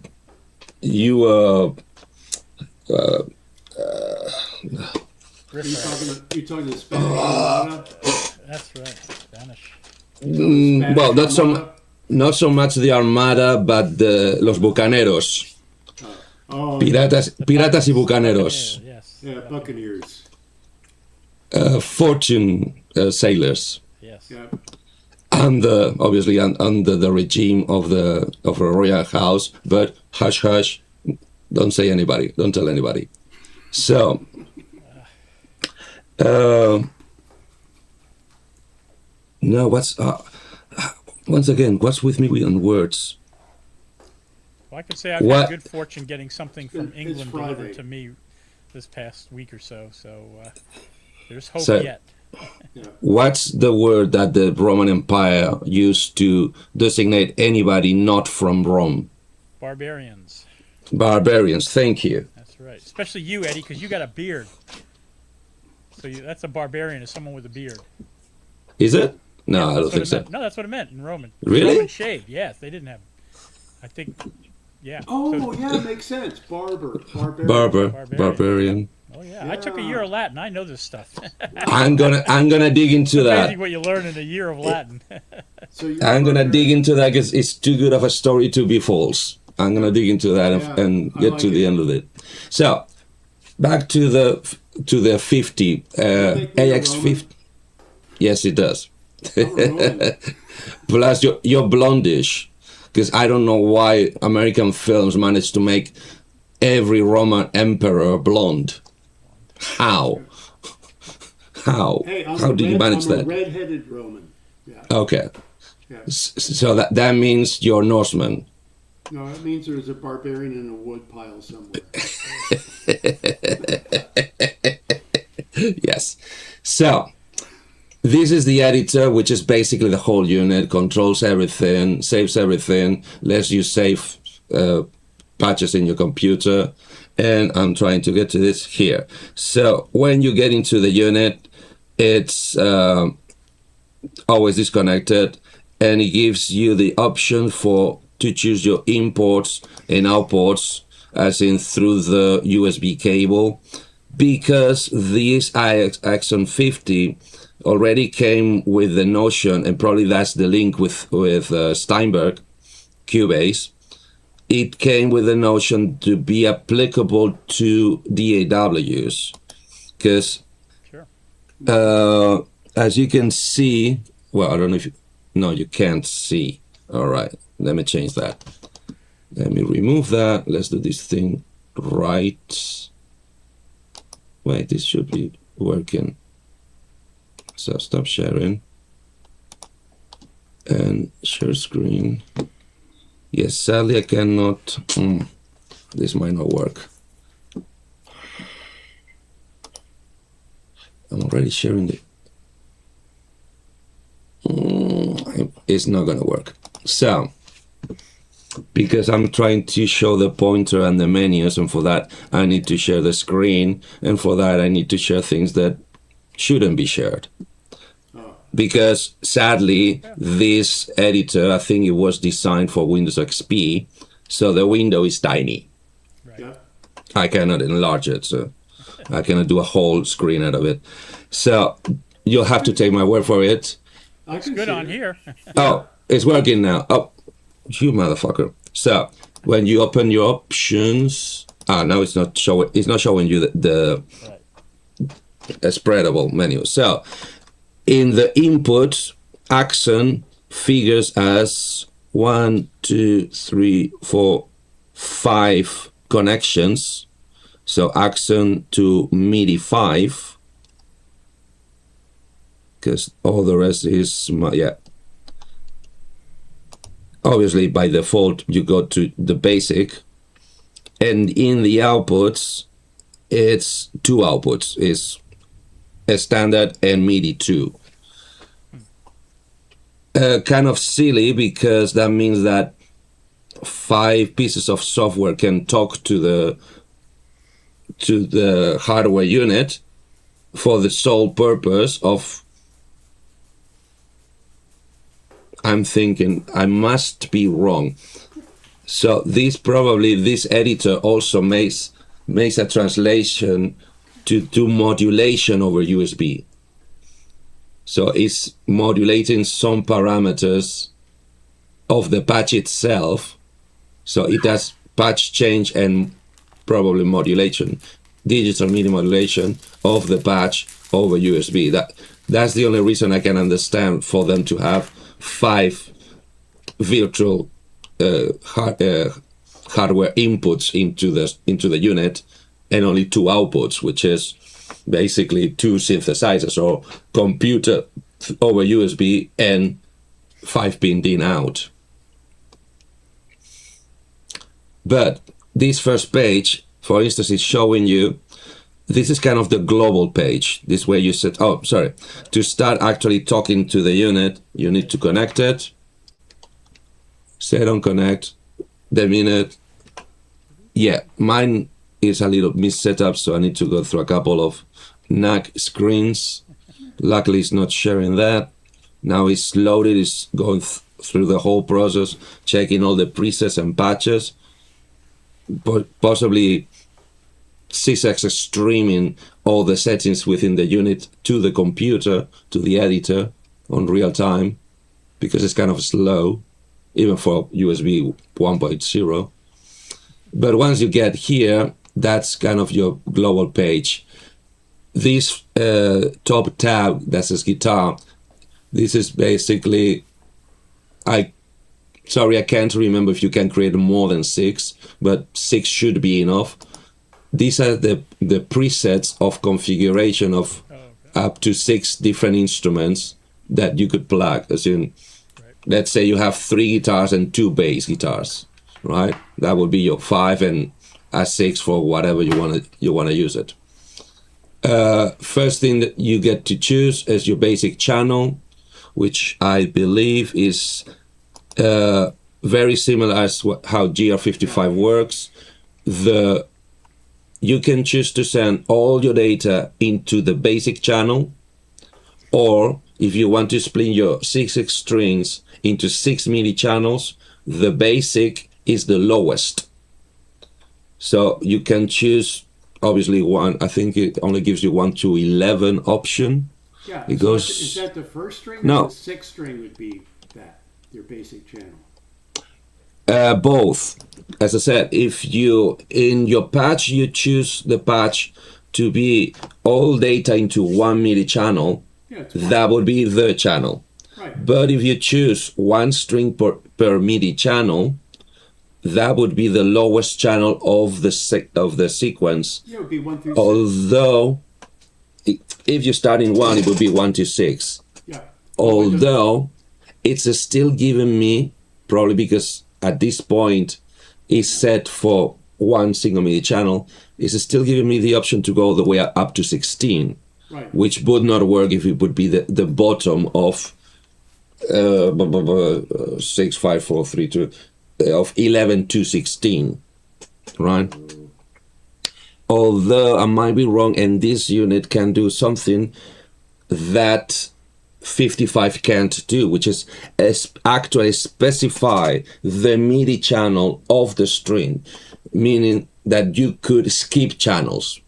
You don't need to have them in sequence. yeah. Don't quote me on that, but I think that's a possibility. So obviously your pitch bend range, which basically you need to limit the MIDI coding of your bendings, your physical analog bendings, to be translated into MIDI values, into digital values, 0 to 127. So you can sync it with the destination sound module, because these 50 and no 50 that I'm aware of ever had a sound module inbuilt. The hundreds could or could not have a sound module, but the 50s never ever did. The 50s were just MIDI translation devices. Yeah. So I have it set it to 4. I don't really know why. But for instance, if you can read, this is, if you go to the right on the top, the first option is instrument type. So you can choose, let me click on the right spot, guitar, bass, violin, and cello. So those 2 archetypes or blueprints of instruments come already predefined into the firmware, let's call it. Okay. And if I change to another preset, I know that somewhere my guitar 1 preset is a bass preset. Second option under the instrument type is your pickup, because by then they were taking even more in consideration the Godan alternative of piezo and the saddle divided hexaphonic pickups. So you could choose exactly your only two options is magnetic or piezo, crystal, Piezo. quartz, piezo. Isn't it Enrico Palazzo? No. Palazzo. Is that what's the name of that one? That was Naked Gun. Naked Gun, yeah. Naked Gun. Love it. I love Airport. To me, it's a masterpiece. Airport is a masterpiece that needs to be protected. Come on, we all chose the wrong day to stop sniffing glue. Note off limit. That's the kind of a sensitivity setting, as in how quiet your string has to become to send a not off message. And same for trigger, as in how hard the note has to be. This setting doesn't sound right, so probably I didn't finish. But you see, this guitar is a little more resilient and a little louder for the note off limit. I basically keep trying different settings, and I still haven't found the right one. Haven't put it on your trigger level. Yeah. So far, it's all exactly like this. Cool. I set the trigger level to 0. That's what I started doing, but for some reason I changed it for different, because now I have 2 bass guitars with hexaphonics and 1 guitar with hexaphonic, although I need to get a second one, which that's gonna be another story on its own, because I've been measuring, and I don't think out of 14 guitars I own, none of them would fit a GK3 pickup in the space it needs to be. I have the same problem I had with the multiscale on every other guitar. So time to make your own guitar? No, I'm planning on buying a short scale bass, a baritone guitar. That's cheating. I know, but it's gonna be really, really fun. So, wheel controller, I don't remember exactly the nuance of what it does, but I think I seem to remember it was the choice if you want to translate your bending strings into pitch wheel message, which in digital media is a different message, or if it's just going to be pitch bend, which is which is pitch variation, which is a different type of, is basically a different value of note. Instead of being the command pitch bend, is note with a different value. Right. Is that right? Yeah, that's where they messed up MIDI, because it was all keyboard players. Yeah. So we got the pitch bend, tune bass. I can't remember all the things. Technically, this can quantize your guitar tuning. So it can follow, if you wanted to follow exactly, accurately, the tuning of your strings, and by that means every nuance, every bend, every thrill, every trill that you do on the strings and makes a pitch variation, it will follow. Or say ignore it and just quantize everything and make it kind of diatonic with nothing in between. That's what I think this button does. Ooh, guitar number.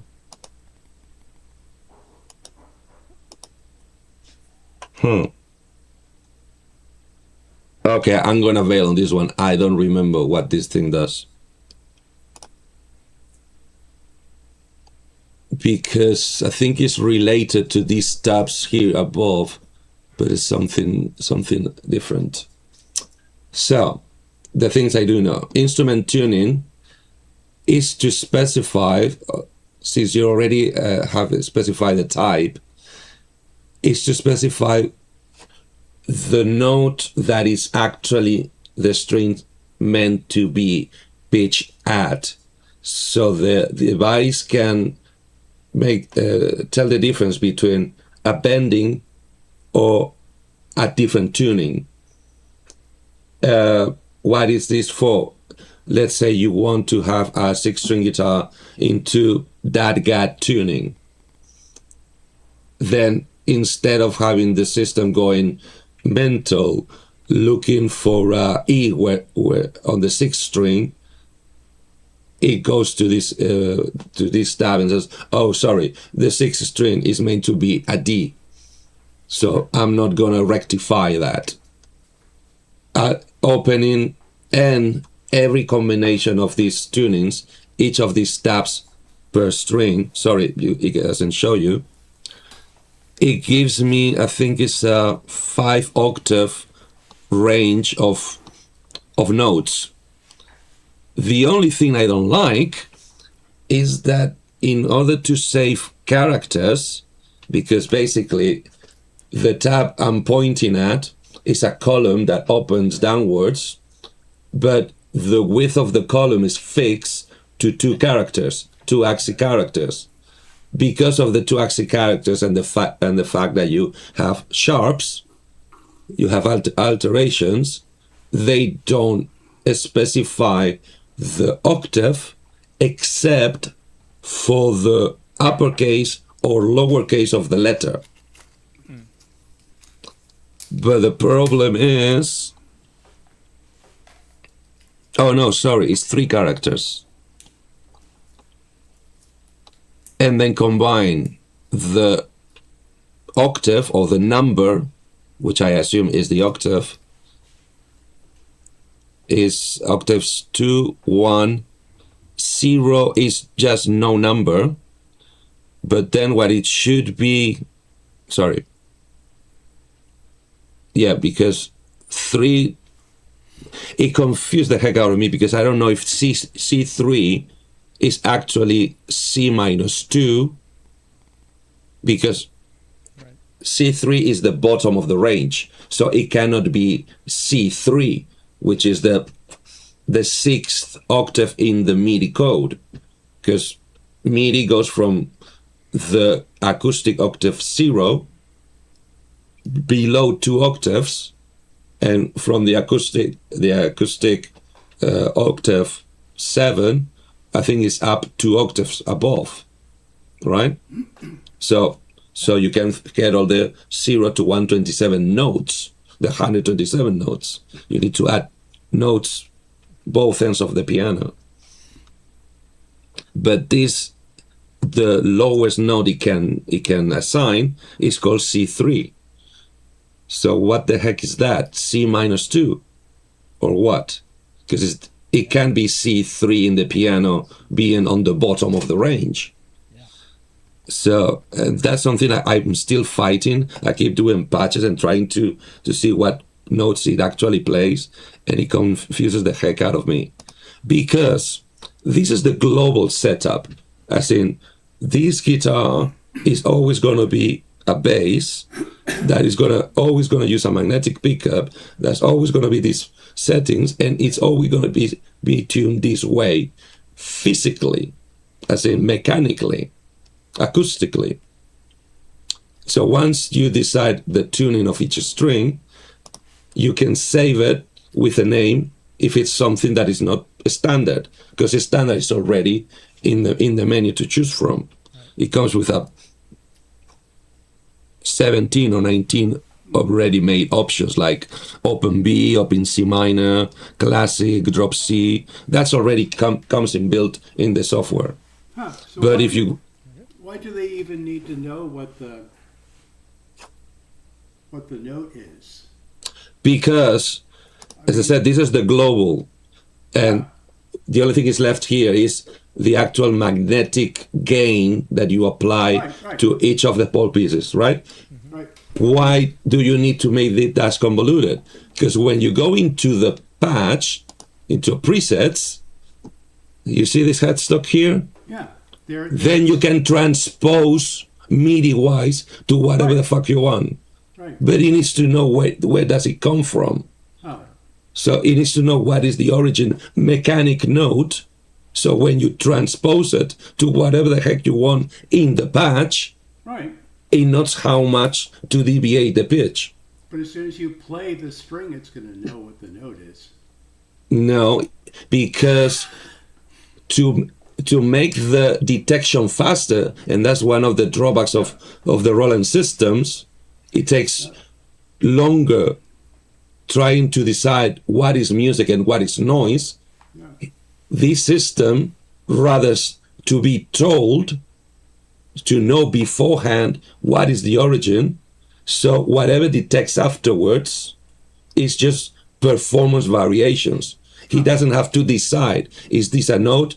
Is this in pitch? Is this out of pitch? Is this a bending? What the heck is it? He already knows because he knows the origin, which is what the Rolands don't do. Yeah, but my AxOn doesn't do that. It tells you what the note is when you play it, and it tells you if it's sharp or flat, so you can tune it. Yeah, it has pitch detection But you're talking about just for transposition? for transposition and for MIDI speed Right. performance. But It rather wants to know what the string should be, and every deviation it will make it translated into pitch bend information instead of having to spend the cycles waiting 1 cycle, 3 cycles, 5 cycles like the Rolands do to decide, is this background, is this a fring fret, is a fret noise, is a string, is a pitch, is what? no, but my AxOn doesn't do that. Sorry. It just knows. But for transposition, I mean, all it really needs, once it detects the note, which it does by looking at that's why you have to you play it close to the bridge, when the pickup's there. It gets the higher harmonics, and those cycle a lot quicker. So it's basically looking at the harmonic and goes, okay, that's the 5th harmonic of this note. I'm not an electronics engineer. I know very little about MIDI, and I'm definitely not AxOn. But the proof is, even your system being the OG reacts faster than every Roland ever did, Yeah, I know, and more accurate. But for transposition, all that it is going to do with that is say, okay, add 5, add 6, add 7 to the note number, and you're done. But I don't know. Or if it's tracking the pitch real time. Yeah, I get your point, but I'm just explaining what I'm. Yeah, I think it's well, it's just in What's there? software. I'm just wondering why they did it that way. And let me. So Maybe now. Yeah. Maybe it's just so you have a reminder what your tuning is. I don't know. All of the above. I don't know what's inside. I don't know the manual by heart, and the manual is not really deep into explanations. It tells you your options and what the things kind of do, but they don't tell you why or why is their option there. So, because I want to check what I said about the MIDI channels, let me remember. So now this is the patch, as in this is a load of data that will become your song performance. All the variations from the bass line of the instrument you are using can be modified for performance purposes in the patch, including, if I can find it, I think guitar number, basically, Bass magnetic. yeah, is the 8 options you had to save 8 different patches of different instruments. So in the patch itself, you can change guitars. As in, this is going to be the bass. This patch is going to be for the guitar. This is going to be for the drop tuning. This is going to be also loading PC messages to the patch. So when you tell the AxOn, change to patch 15, it will send out of the media outs PC messages to whatever you have on the chain to tell, change to this program for these sounds on these strings, these splits. Yep, that's what we were talking That's about. included. That's what So it's then- supposed to do. So on the string mode, I think is when you get to choose if you want your string information to go down in one MIDI channel or 6 separate ones. Yeah. And when I go to in the G55, the nomenclature is really confusing. So I'm distrustful with this one, but I'm gonna go with it is exactly what it says. So separate is one individual channel. Oh, sorry, yeah, that's exactly what it is, because when I change it to, it's 2 options, separate or common. When I change it to options, look of this, what this row, come on. Oh, come on. No. Now it's not showing the pointer. Now, here. This row of numbers, Yeah. pay attention to that. When I change to common, suddenly they're the same channel, Yeah. which is my base channel. I'm not totally sure, but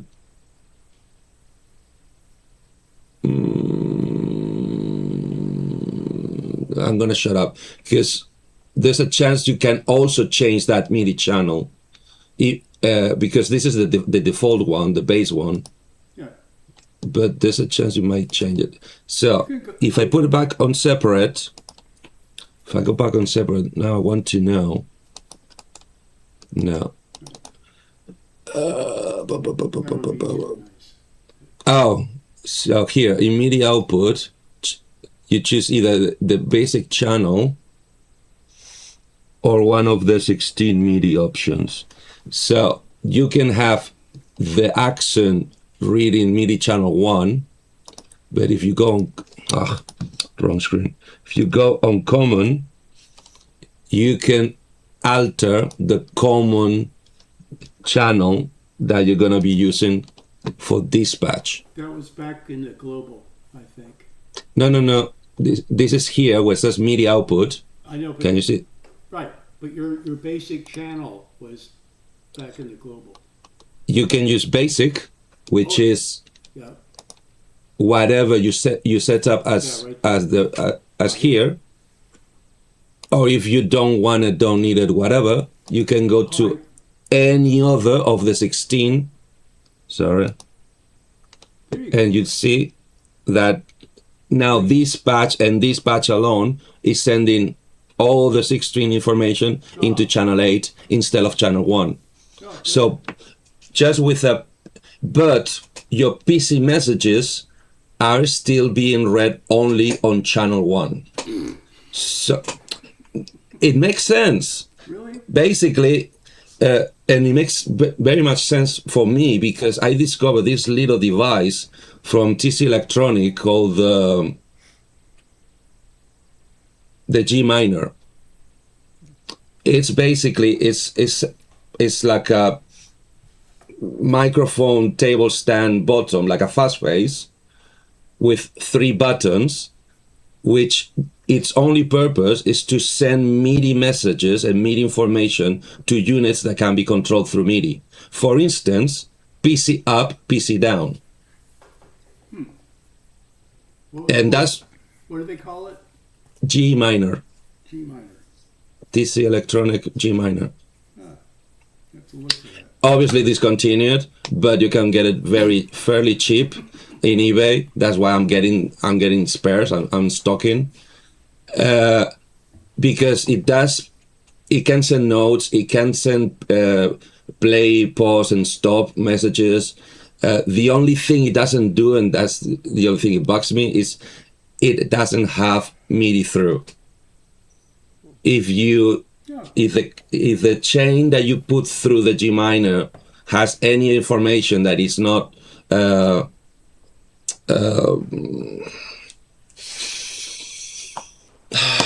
Play, pause, and stop. What do you call that type of messages?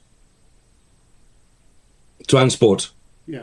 MIDI messages. It only, in fact, it only lets through clock. But if you send notes through it, it will stop them. It won't go to the next devices. Just get a little MIDI through box.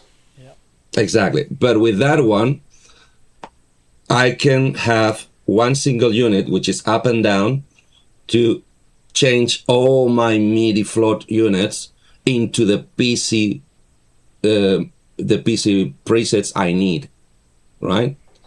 And the same for this. And for that unit needs to stay in one single channel. So you can, from your guitar playing, you can talk to different synthesizers in different channels, or on your 1080 to different parts of the multi-timbral source from the same guitar just by changing the patch. As in, you load a performance on your 1080, 16 parts multi-timbral, 15 plus 1, and you can talk to all 16 parts individually just by changing the patch in the AxOn. But you still control the AxOn patch, right, and anything in the MIDI channel of the AxOn patch from the G minor, for instance. Am I making sense here? Mm-hmm. A lot of control, a lot of programming. It's all about control. I love it, yes. So, but that's the option. Obviously, most of your patches are gonna basically leave that on the basic, which is the default. Also, this MIDI output, you get to choose which USB or 5-pin DIN port are you using on the way out to send your notes, your bendings, your performance information. MIDI out by default is the 5-pin DIN, but USBs 2, 3, 4, and 5, although I think it went even farther than that, is basically different drivers or different virtual MIDI cables going into your computer. So you could be attacking three different standalone synthesizers, and just by changing the patch, choose which one of the plugins the information will go into. And if you want that information to also go to the 5-pin DIN strain of devices you may have. I mean, I think that's plenty useful. Yeah. Wheel controller. I think this is considering add-on pickups like the GK2 and 3 that have a potentiometer on the pickup, is to choose if you want that potentiometer to do something, to modulate something, or I think the options are anything from nothing, bank select, breath control, CC3, foot controller, channel volume, etc., all the way up to CC 119. So most of the MIDI implementation. So if you either have a synthesizer or some module that only accepts some of the CCs, and you want to control that particular CC on that particular synth, either be an analog, hybrid, virtual analog, whatever, it gives you the option to get the wheel on the pickup to send that controlling message to the outside. So that would be wheel controller. And here's when I start basically freaking out, because they're talking about NRPNs. And they start talking about MSBs and LSBs. That's where I get lost. Yeah. I think I kind of understand, but I have yet to find a use for it. Right. Because same with the 100. I've got that too, and I just ignore it. Another interesting thing you can set on a patch level is here this setting, finger pick. means because it has sensing capabilities on the plucking area of the guitar, as in the closer or farther away you are to the bridge, it needs to know if you're going to be using a pick or fingers, which is double important if you actually setting up a bass guitar, because most of the bass players are going to favor fingers. Few bass players are going to be using picks, as in fewer, a smaller group. And possibly the other way around with guitars. Guitars are mostly going to be played with picks. I assume it's just compensation software for the sensing of the strings of the pickup. From what I understand it, from the 100 is the reason, basically that whole pick zone thing where it detects your pick zone. If you select finger pick there, it turns that off. That's what my document. I think you're right. Yep, I think you're totally right. So it's like, screw that. Because I assume because there's not enough, the transient is not fast enough to become a difference. I mean, on an nylon string, you need to go, or at least that's my recollection from when I used to play nylon string. You almost need to go from the neck to all the way down to the bridge to hear an actual timbre difference. Yeah. It's so nuanced that it's almost lost. But with a pick, just change from on top of the middle pickup to on top of the bridge pickup, and the tone difference is really drastic. Well, Am I wrong? No, on steel string it is. Exactly. On That's what I mean. On nylon string, if you play with a flat pick, it's actually less difference. Okay. But well, I haven't messed around with that too much. I've been racking my brains for 2 weeks now trying to get the splits to work. Well, I'm showing what this unit claims to be able to do, although some things I'm not going to be able to show because they're options that only appear after you choose all the options, the conditional menus. But I'm going through the ones I think I know. Then, to me, the most useful part of the whole editor is the visual split screen. Yes, this area that's much better. makes 1,000 times more sense than the manual because it gets really convoluted. Where it gets convoluted in the editor is the fact that you see the sliders, but they don't really do much. The problem is, in order for these sliders to actually do something, you need to generate the splits. Yeah. You have to create them. I need to create, now it's open a second window that is not showing, which is asking me if I want to create a string split, a fret split, a pick split, and 2 types of pick splits. So let's say, and just because I want to remind myself, I'm going to say I'm going to do a string split. I press OK, and suddenly you see that all the things are blocked. That's because this now vertical fader is setting my split point, as in, wait, because I'm in the wrong screen. If I slide it, suddenly my working area changes. And that's what I said.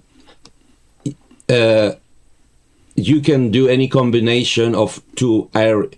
I think it's 2 areas. I'm gonna push it. I'm gonna say that my first string split is 1 string, okay, which is basically the treble E. I'm gonna create as many strings as it would let me. And that's it. Yeah, it's the same. It doesn't allow me for more than 1 string split. Yeah, but they call It it on- two splits, but it's really only one split, two zones. Yeah. Although, wait. Yeah, exactly. It's two zones with one split line, right? Which I get to choose how big I want it. So, sorry, that was mine.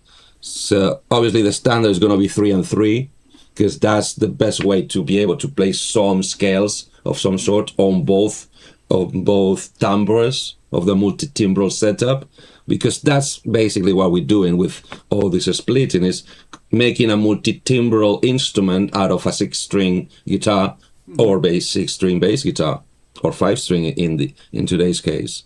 So it's then what you do is when you choose the other split, look at the fretboard, it should swap. That way it's letting you know all these controls underneath to which strings will be applied. The upper half or the bottom half. Yeah. Good. Now let's see.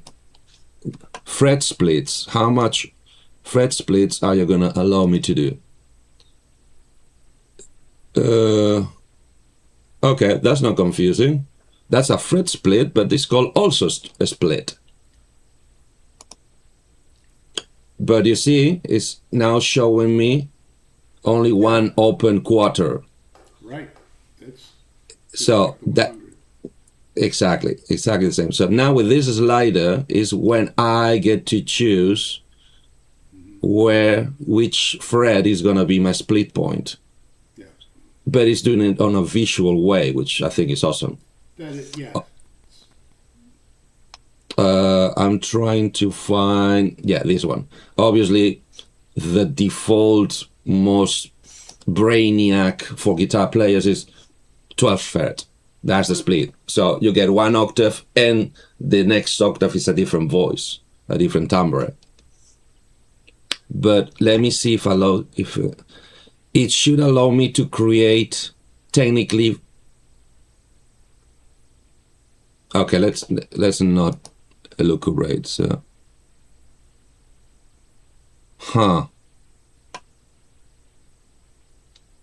it's not giving me the option to create another fret split, but You've got the pick split. so that's strings.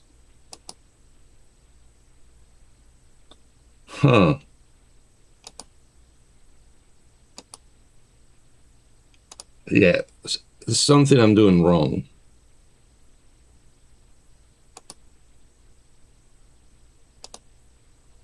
Oh, okay.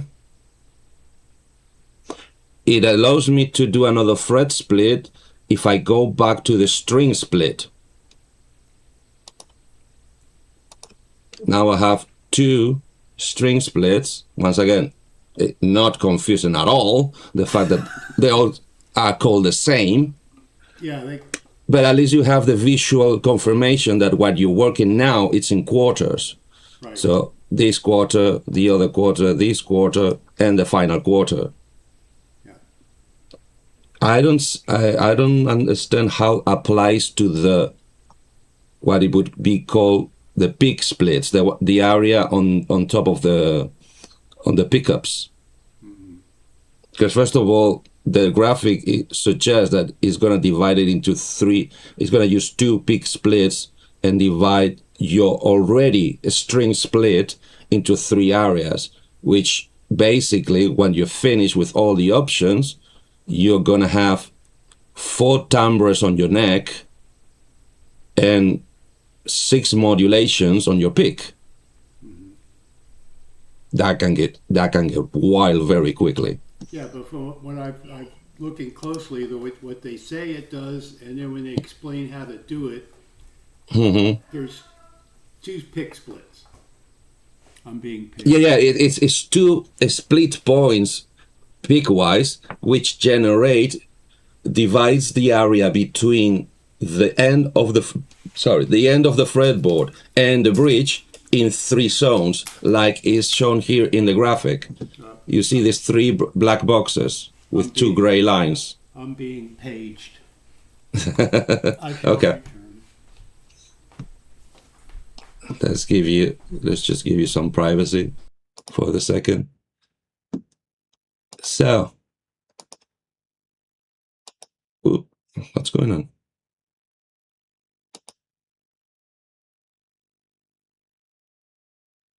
Oh, okay.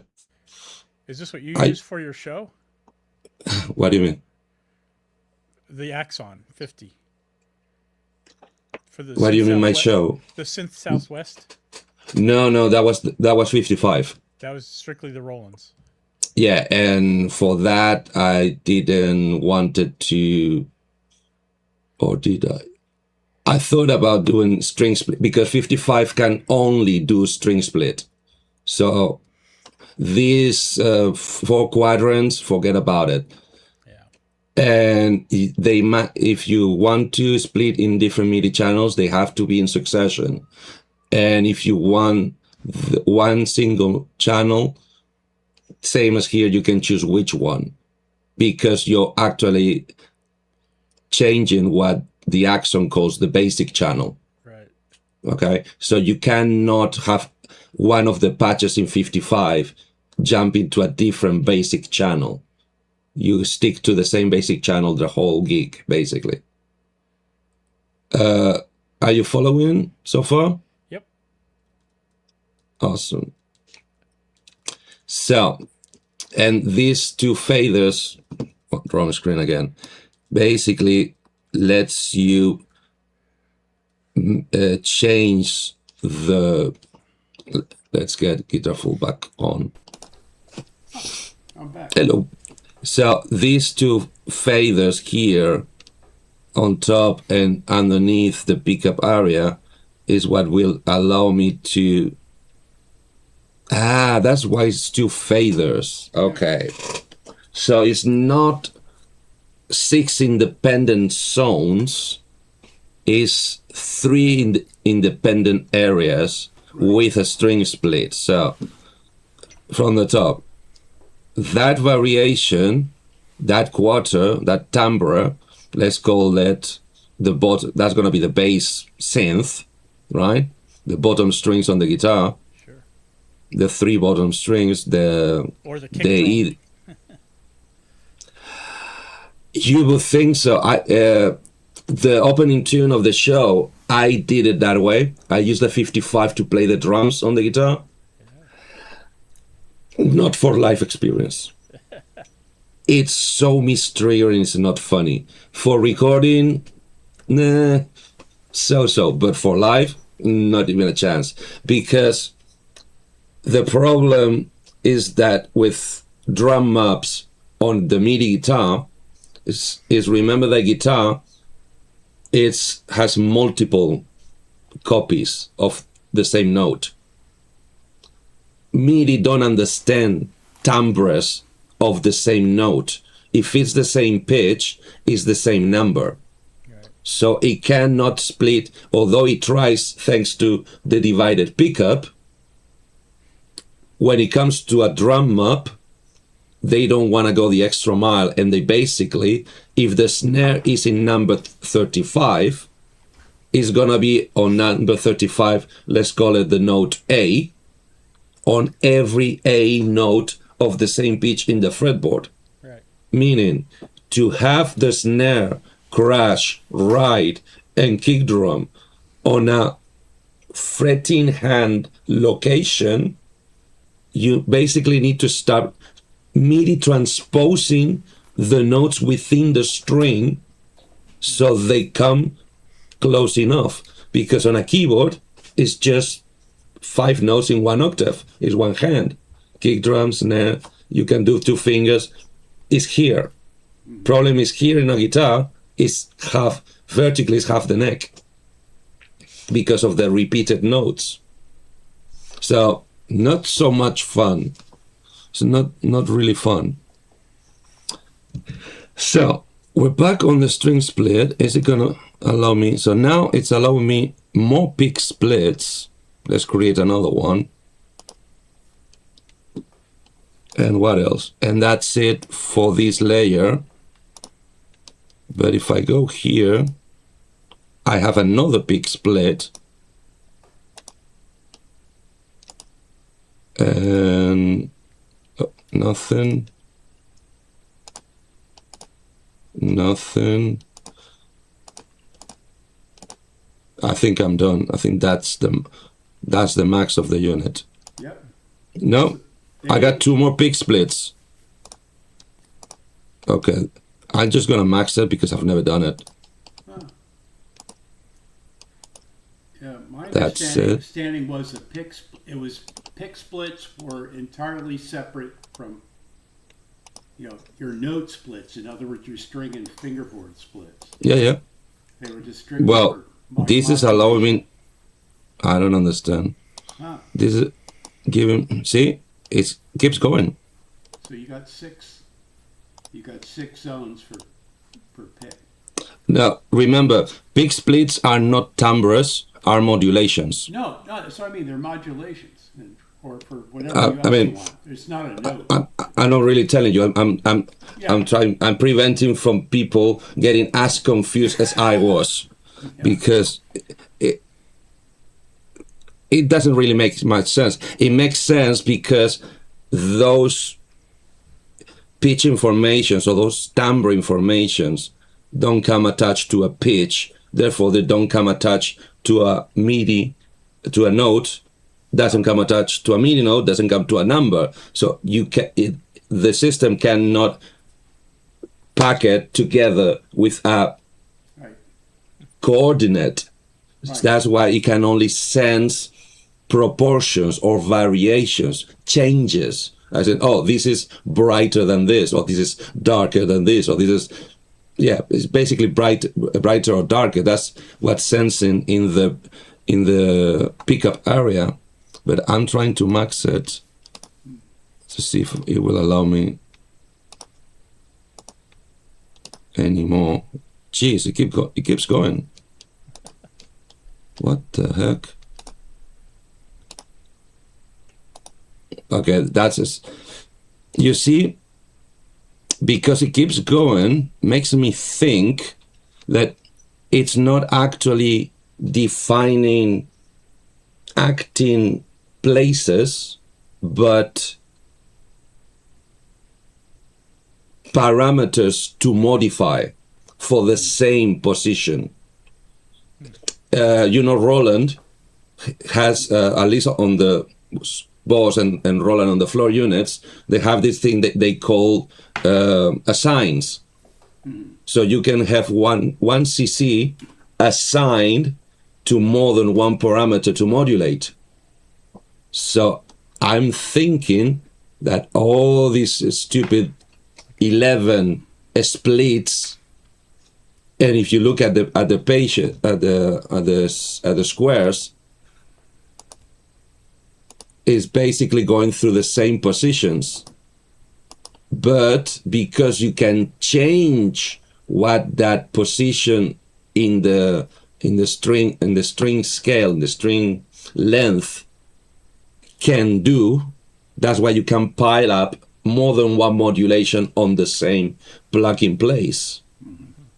Am I making sense? Mm-hmm. Yeah. But and that's why it has stopped offering me a string. Not now. Updates. It does not offer me any more string splits because there's only one, or fret splits because there's only one split location, and that creates the 4 quadrants that you can do on your 100. But the 6 areas that you can plug into can be assigned to more than one modulation at the same time, which is all these controllers down here. Sorry, here. Wait a minute.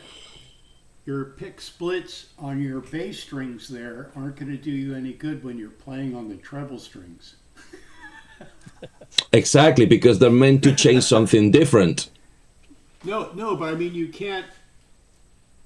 If you're playing a note on the first string, you can't change your picking position on the 6th string to modify that, because you'd be playing your 6th string. What do you mean? That's independent. The sensing of the pitch of the Yeah. plucking. I understand that, but you can't, if you're playing notes on the first string, you can't modulate it by using a pick zone on the fifth and sixth strings. Because then Technically, you could. but you'd be playing those strings to do that. Right. Exactly. So the first thing, the Jeff, first. Jeff, that's how they created complex numbers, don't you know? So, the first concept to understand this is that the hexaphonic pickup, not because it's divided, it stops listening. Yeah. The hexaphonic pickup is listening to all the strings all the time. Right. Okay? So you can play polyphonically, right? So, Right. the fact that your pitch gets determined by the string and fret split, that's your timbre. Let's say the one is showing right now is gonna play what it says on the top, a grand piano. Doesn't take away that if I plug strings 2 and 5, and I plug them both close to the bridge, Right.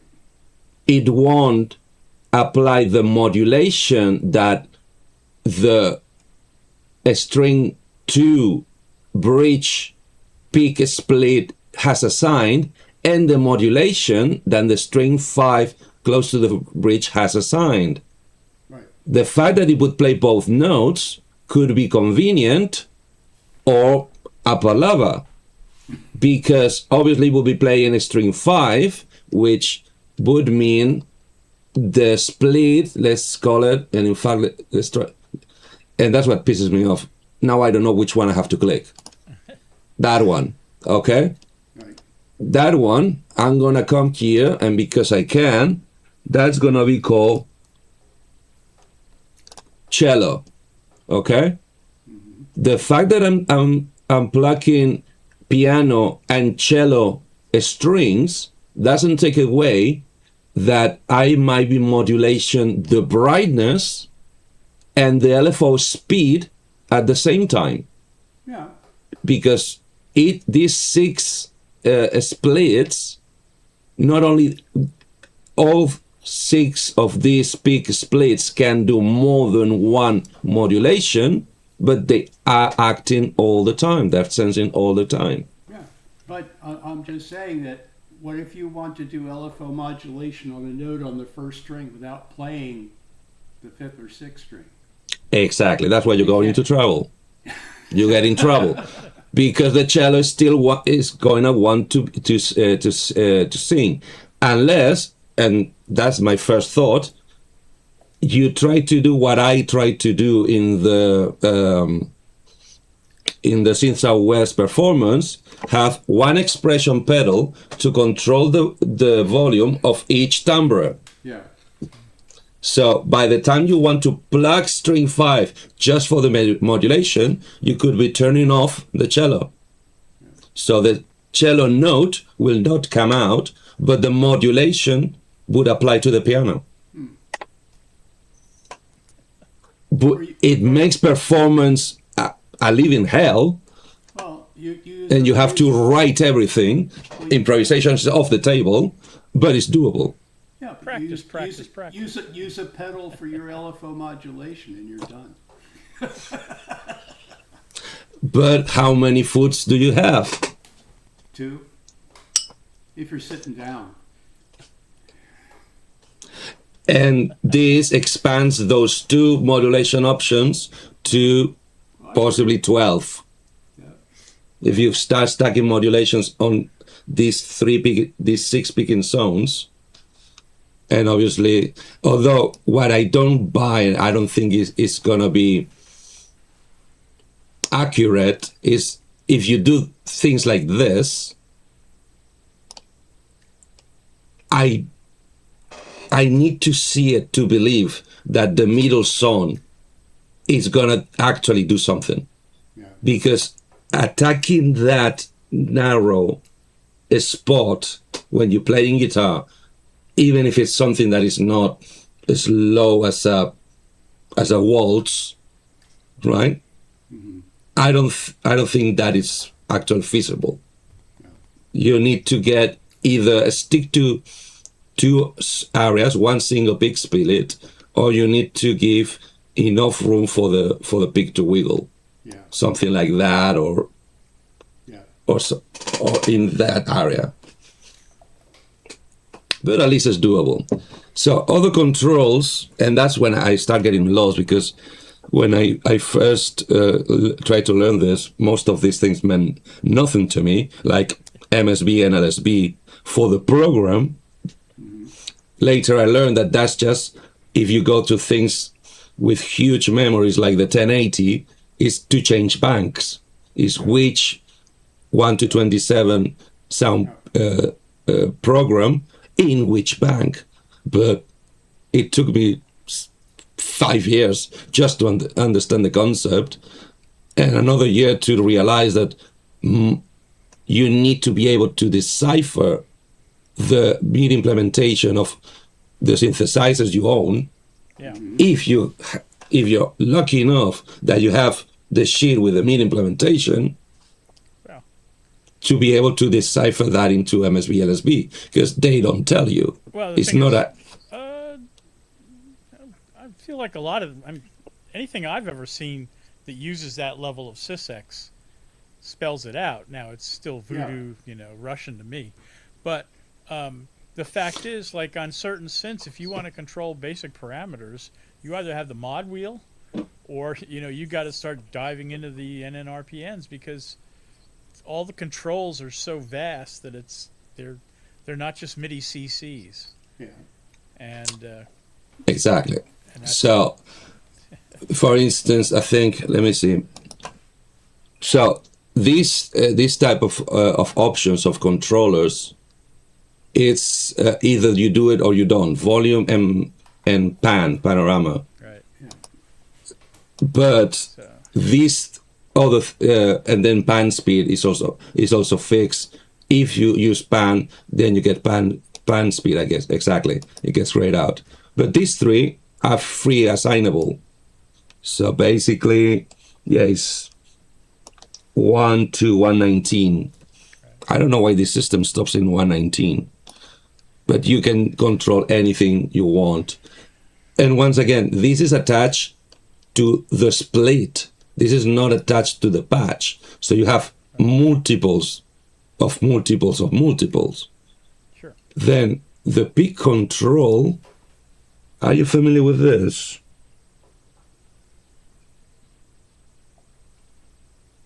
Guitar Fool, are you familiar with what peak control might mean? Because I can't remember.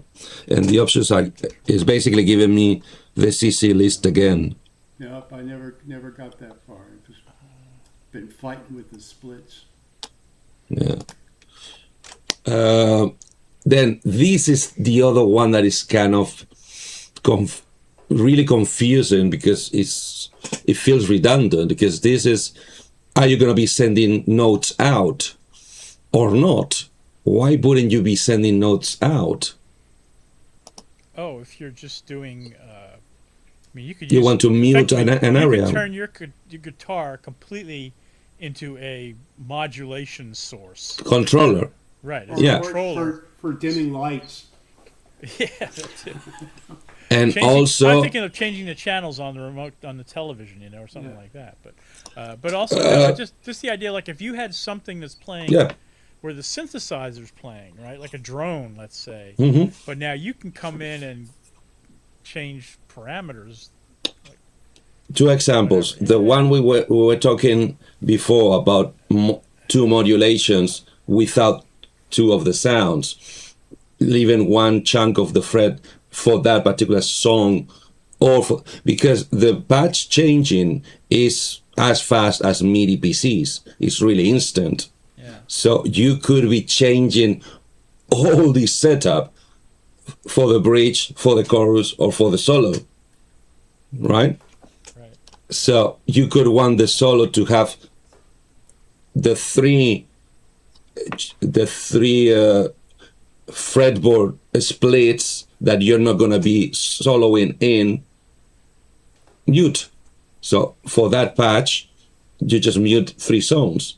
You don't send notes. But then this has another transpose that is only 36. I think is this one goes in steps, right?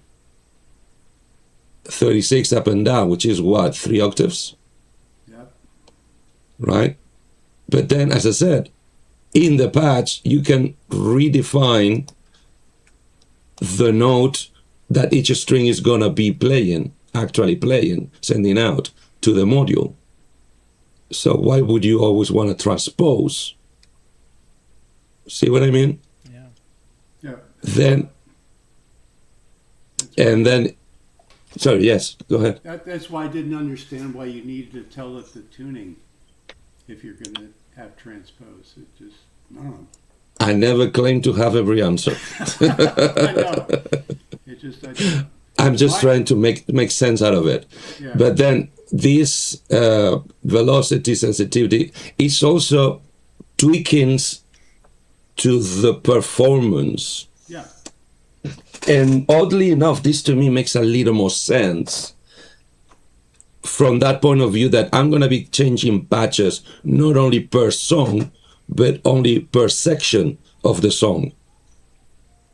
Because I'm going to be using different synths for different sections of the song. Yeah. So you know that some synths need very high values of MIDI to be consistent, and other synths have a huge dynamic range.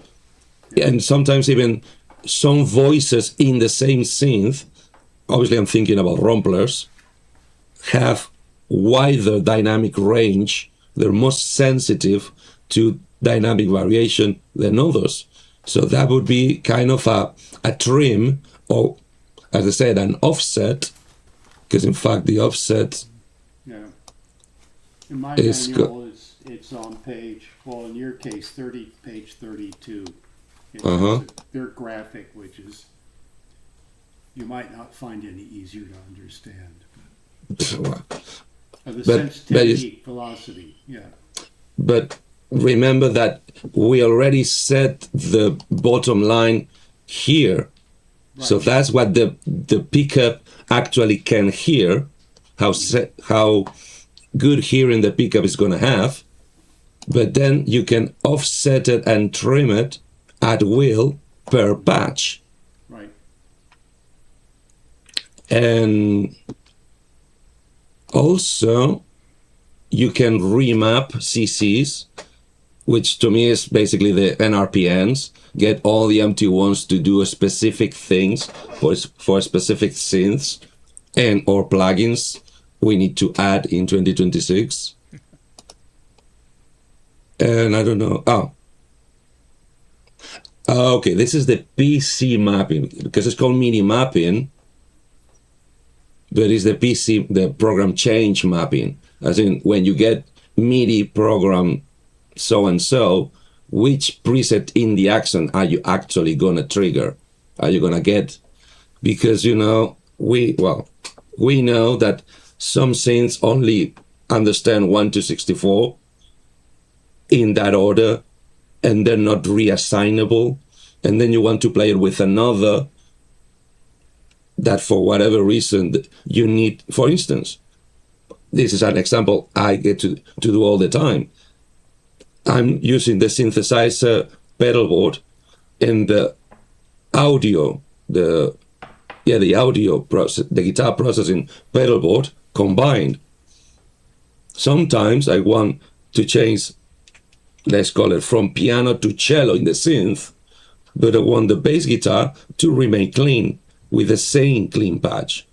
So I want 2 PC sends to trigger the same PC receive. So it's not 1-to-1 anymore. It basically becomes 1-to-1 and 2-to-1 again. Understand? Are you following? That's a case scenario that I'm doing all the freaking time, because although I'm usually prone to design a bass guitar patch per song and per section of the song, As in, each different Right. song is going to have a different bass guitar patch for whatever, for economy, for memory remain, or for whatever. I might not need to, or I might not be able to want to change so often, or I want to go back to the same patch I used 3 songs ago. Sorry.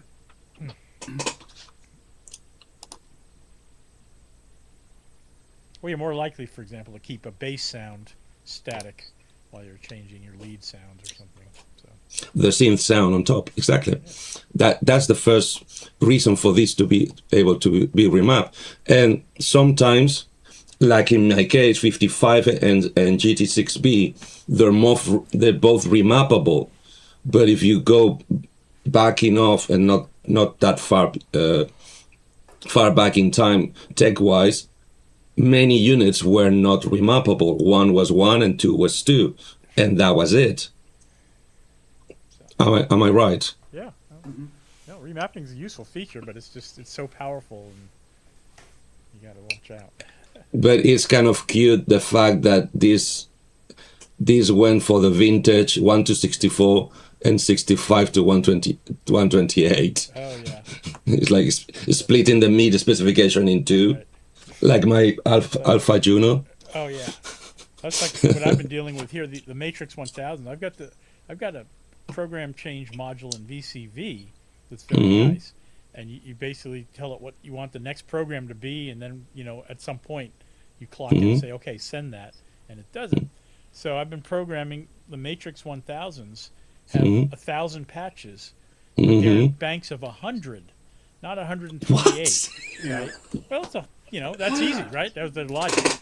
So what I have to do. Wait. That to me only has one logic. Is they wanted to cheap out on the screen and they put a 2-digit LCD because it only can go to 99. No. It's a 3-digit LCD. Oh, that goes up to Because 1,000. it can go to 799, right? No, but that's it. So you get the banks of 100, and you can lock Why? a bank. So 100, Yeah. 100, 200, and all like that.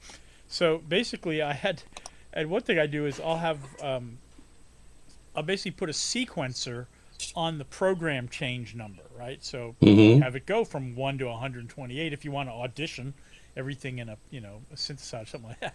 But I have to put a VCA on it, or somehow figure out. So okay, now 100 divided by 100 of 127 or 128, whatever. 1.28. It's like, it's got to reduce. It can't go all the way to max. The sequencer has to stop at the effective voltage it puts out. Stop at 99. Really, it's 99. It's not 100. You need a quantizer. Because if I send out program 101 to the Matrix, it just ignores it. So it just it keeps playing what it was playing. Could be worse. And it could be worse, right? but it's just sort of like, oh, okay. So I just had to tune it. It's like figuring out what the values were to make it to stop to that or whatever, Just frustrating. Yeah. And Indeed, it could be worse. It could be try to play patch 100 and then jump into patch 1 and patch 100 and patch 1 and patch 100 and patch 1. So careful what you wish. It's a great module otherwise, that program change. And No, it sounds fun. the problem is it's a company called 23 Volts or maker that they stopped after VCV 1. So they don't have their modules in VCV rack, like the modern VCV rack. But if you got it before, or if you go to GitHub and grab it, it runs perfectly fine. I mean, two runs, one mod. Now running version 0 dot modules, that probably wouldn't work. Okay. But yeah, so I still have this program change module and use it regularly, and exactly that for doing round robin testing of a new synth. Just have it go through all the presets, and I'll just have a little sequence running of notes and gates, and then it's just going the next one, the next one, and the next one. And the next one. Isn't that the FX twin modification? So they did to the microfreak. Is it? Well, is the microfreak? Is it just it's a different sound on each note? Isn't that? No, I think if you hold a note, it starts Just- scrolling. Okay, so it's scrolling through the round robin. Yeah. I think. See, again, my introduction to all of this is the Roland XP30, and like you said, you got that jog wheel. So I would just be playing stuff and hitting that jog wheel, and it was so fast to change. You know, its program changes were like instantaneous, right? Yeah, almost instant. Oh, that's the one I want. Oh, yeah. Your experience, mine is almost identical, but in my previous band, the cover band, mostly because I wanted to explore the technology, but also because I thought it was actually useful. The drummer was using a digital drum kit, a Roland drum kit, right? Yeah, those are nice. I mean, they're also, and to me, it's the logical tool for a covers band that wants to cover 3 decades or 4 decades. I mean, trying to play to play the Depeche Mode with a Gretsch drum kit, to me, my understanding is moronic. It's never going to sound right. And the reverse is the same. Trying to play, I don't know, Gorillaz with, Gorillaz is a bad example, but Blur or Oasis songs with a Simmons kit is also bad. It's wrong. That's right. So, because he was using that already, and we decided to try to do the silent stage shit, which is basically getting emulation units and going straight to desk, and then that to the monitors, in ears or floor, whatever your choice, whatever your poison. Then I proposed, good, if because the singer is already the wife of the drummer, and they are the ones deciding the set list, not only what are we going to play tonight, but also in which order.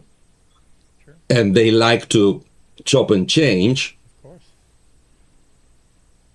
And the first person she tells is the husband, because he has to dial up the kit for the song.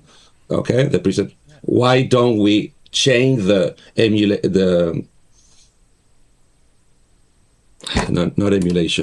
modeling units for the guitar player and the bass player, we MIDI chain them and let the drummer change our patches, because that also makes it a little more professional, because we don't have to go and start whistling or shouting to each other while we play next.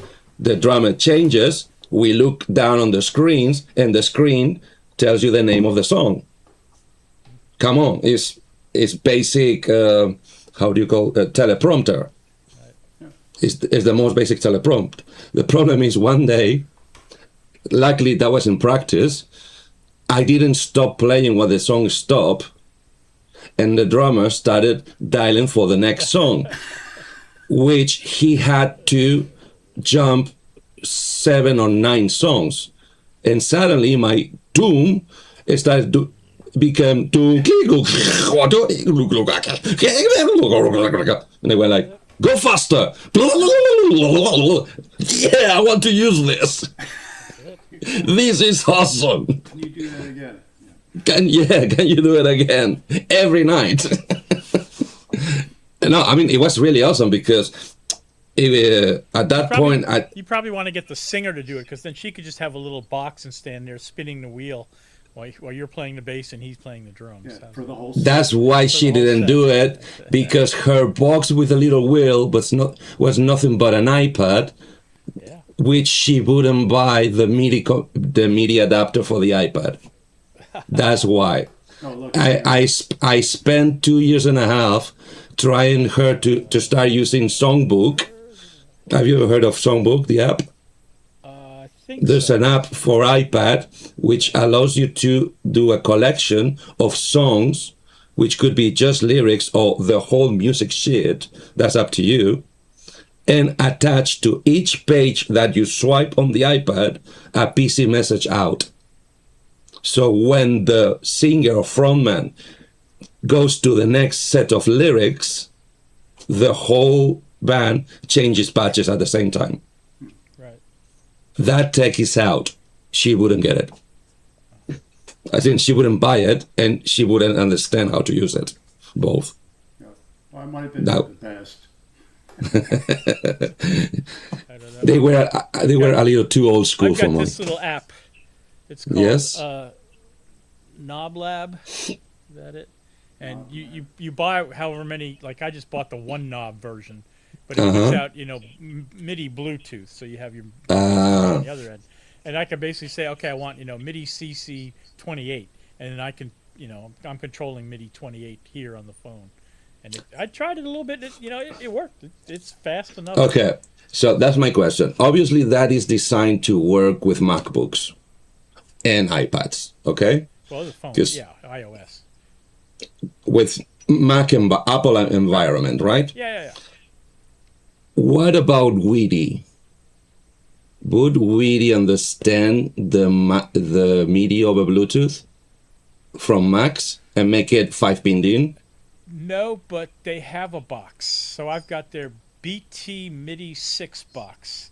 It basically converts Bluetooth to 6 5-pin DIN ports. But that's why my question, because I know that Apple Bluetooth MIDI is a proprietary dictionary that might not be the same Bluetooth MIDI that Weedy uses. Well, I've just used, because it has to talk to an application on the PC, right? I have to open up my Bluetooth and, there's a, what's it called? An app? It's not BT MIDI. RTB MIDI? Or something. There's a little MIDI stub you run. And that over Wi-Fi? No, over Bluetooth. Okay. So on the PC, I turn on the Bluetooth. I don't normally keep it open, but I turn it on. And, yeah, but that's already unusual. A PC don't usually have Bluetooth.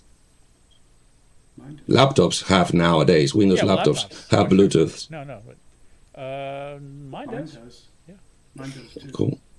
Mine doesn't. Yeah, so I use just it. right. So I just turn on the Bluetooth receiver on this side, and then whatever software And that's I'm it? using, I have to tell whatever software look to that But it's standard MIDI mapping, and then, yeah, it's basically. just standard MIDI. I'm just sending a MIDI CC value, but this application they make you buy, like if you want to send 2 parameters, you got to buy the next version or whatever, the 2 parameter version, so on like that. It's like, okay, whatever.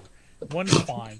I just basically wanted a fader, right? So I wanted to say, I want to control a fader real time, but I don't want to have to hook up a piece of hardware and do it. Just sit here and do it, and okay, yeah, that worked perfect, great. And it was a few bucks or whatever. So, but I've never really used it much, and but it's there, and that idea that No, but it's cool. For what you say, it seems like in general Bluetooth and music, I don't touch it now because latency and issues and one thing or another is just not worth the hassles. Okay, can you in that app can you feel the latency? I didn't have a problem when I used it. I just haven't used it very much, but just in my general experience with Bluetooth. Yeah. Bluetooth in serious way is just not worth it. There are better technologies. I bought this. Yep, even those suckers. No. I bought these ones. This is RF. Yeah. This is not Bluetooth. It's RF. RF. The problem is they're huge. Yeah. The battery is lasting, but they're huge. They're heavy. And the sound quality is appalling. Right. They could be monophonic tannoys for all that I care. But they're RF, they're instant, they're real time. Yeah. I bought it just to be able to wander around the studio while connected to the computer and interacting, and in case I would need to do anything far away, because Bluetooth, although the company that does Weedy, which is CME, thank you very much. CME, they claim they're working on a 3 or 5 millisecond Bluetooth. Yeah, I saw that. Although they've been working at it at least for 3 years. Yeah. Milliseconds a long time. If you say so. It is. I mean, for the technology, that's. But I jokingly say that it's not. Anything below 10 milliseconds is doable or is negligible, okay? Anything below 5, you need to get really nitpicky. But have you ever been in this situation? This is my own experience. Because price and convenience and tech and blah, blah, and technocrat as I am, most of my life I spent it using floor units, modelers, digital units, you name it. And the performance playing guitar, even trying to shred, solo, whatever, changing patches, modulation, I can not claim any of the units I have to be bad. As in, oh shit, I cannot play that. No, as far as you... But I also come to the conclusion that every time I turn off the modeler and I plug on the stack, the change is so noticeable that the only way I can describe it is, oh shit, the notes happen before I play them. Because that's the perception that my brain goes into. After 1 minute of playing, it disappears.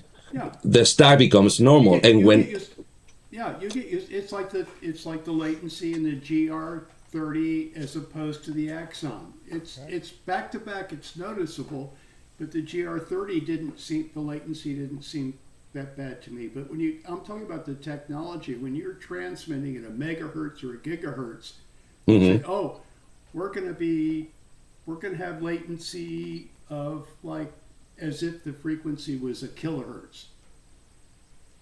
That's a millisecond. I mean, it's just why, I get you. Why do you have that much latency? What is the problem? Circuit and component inefficiency. I mean, today itself, well,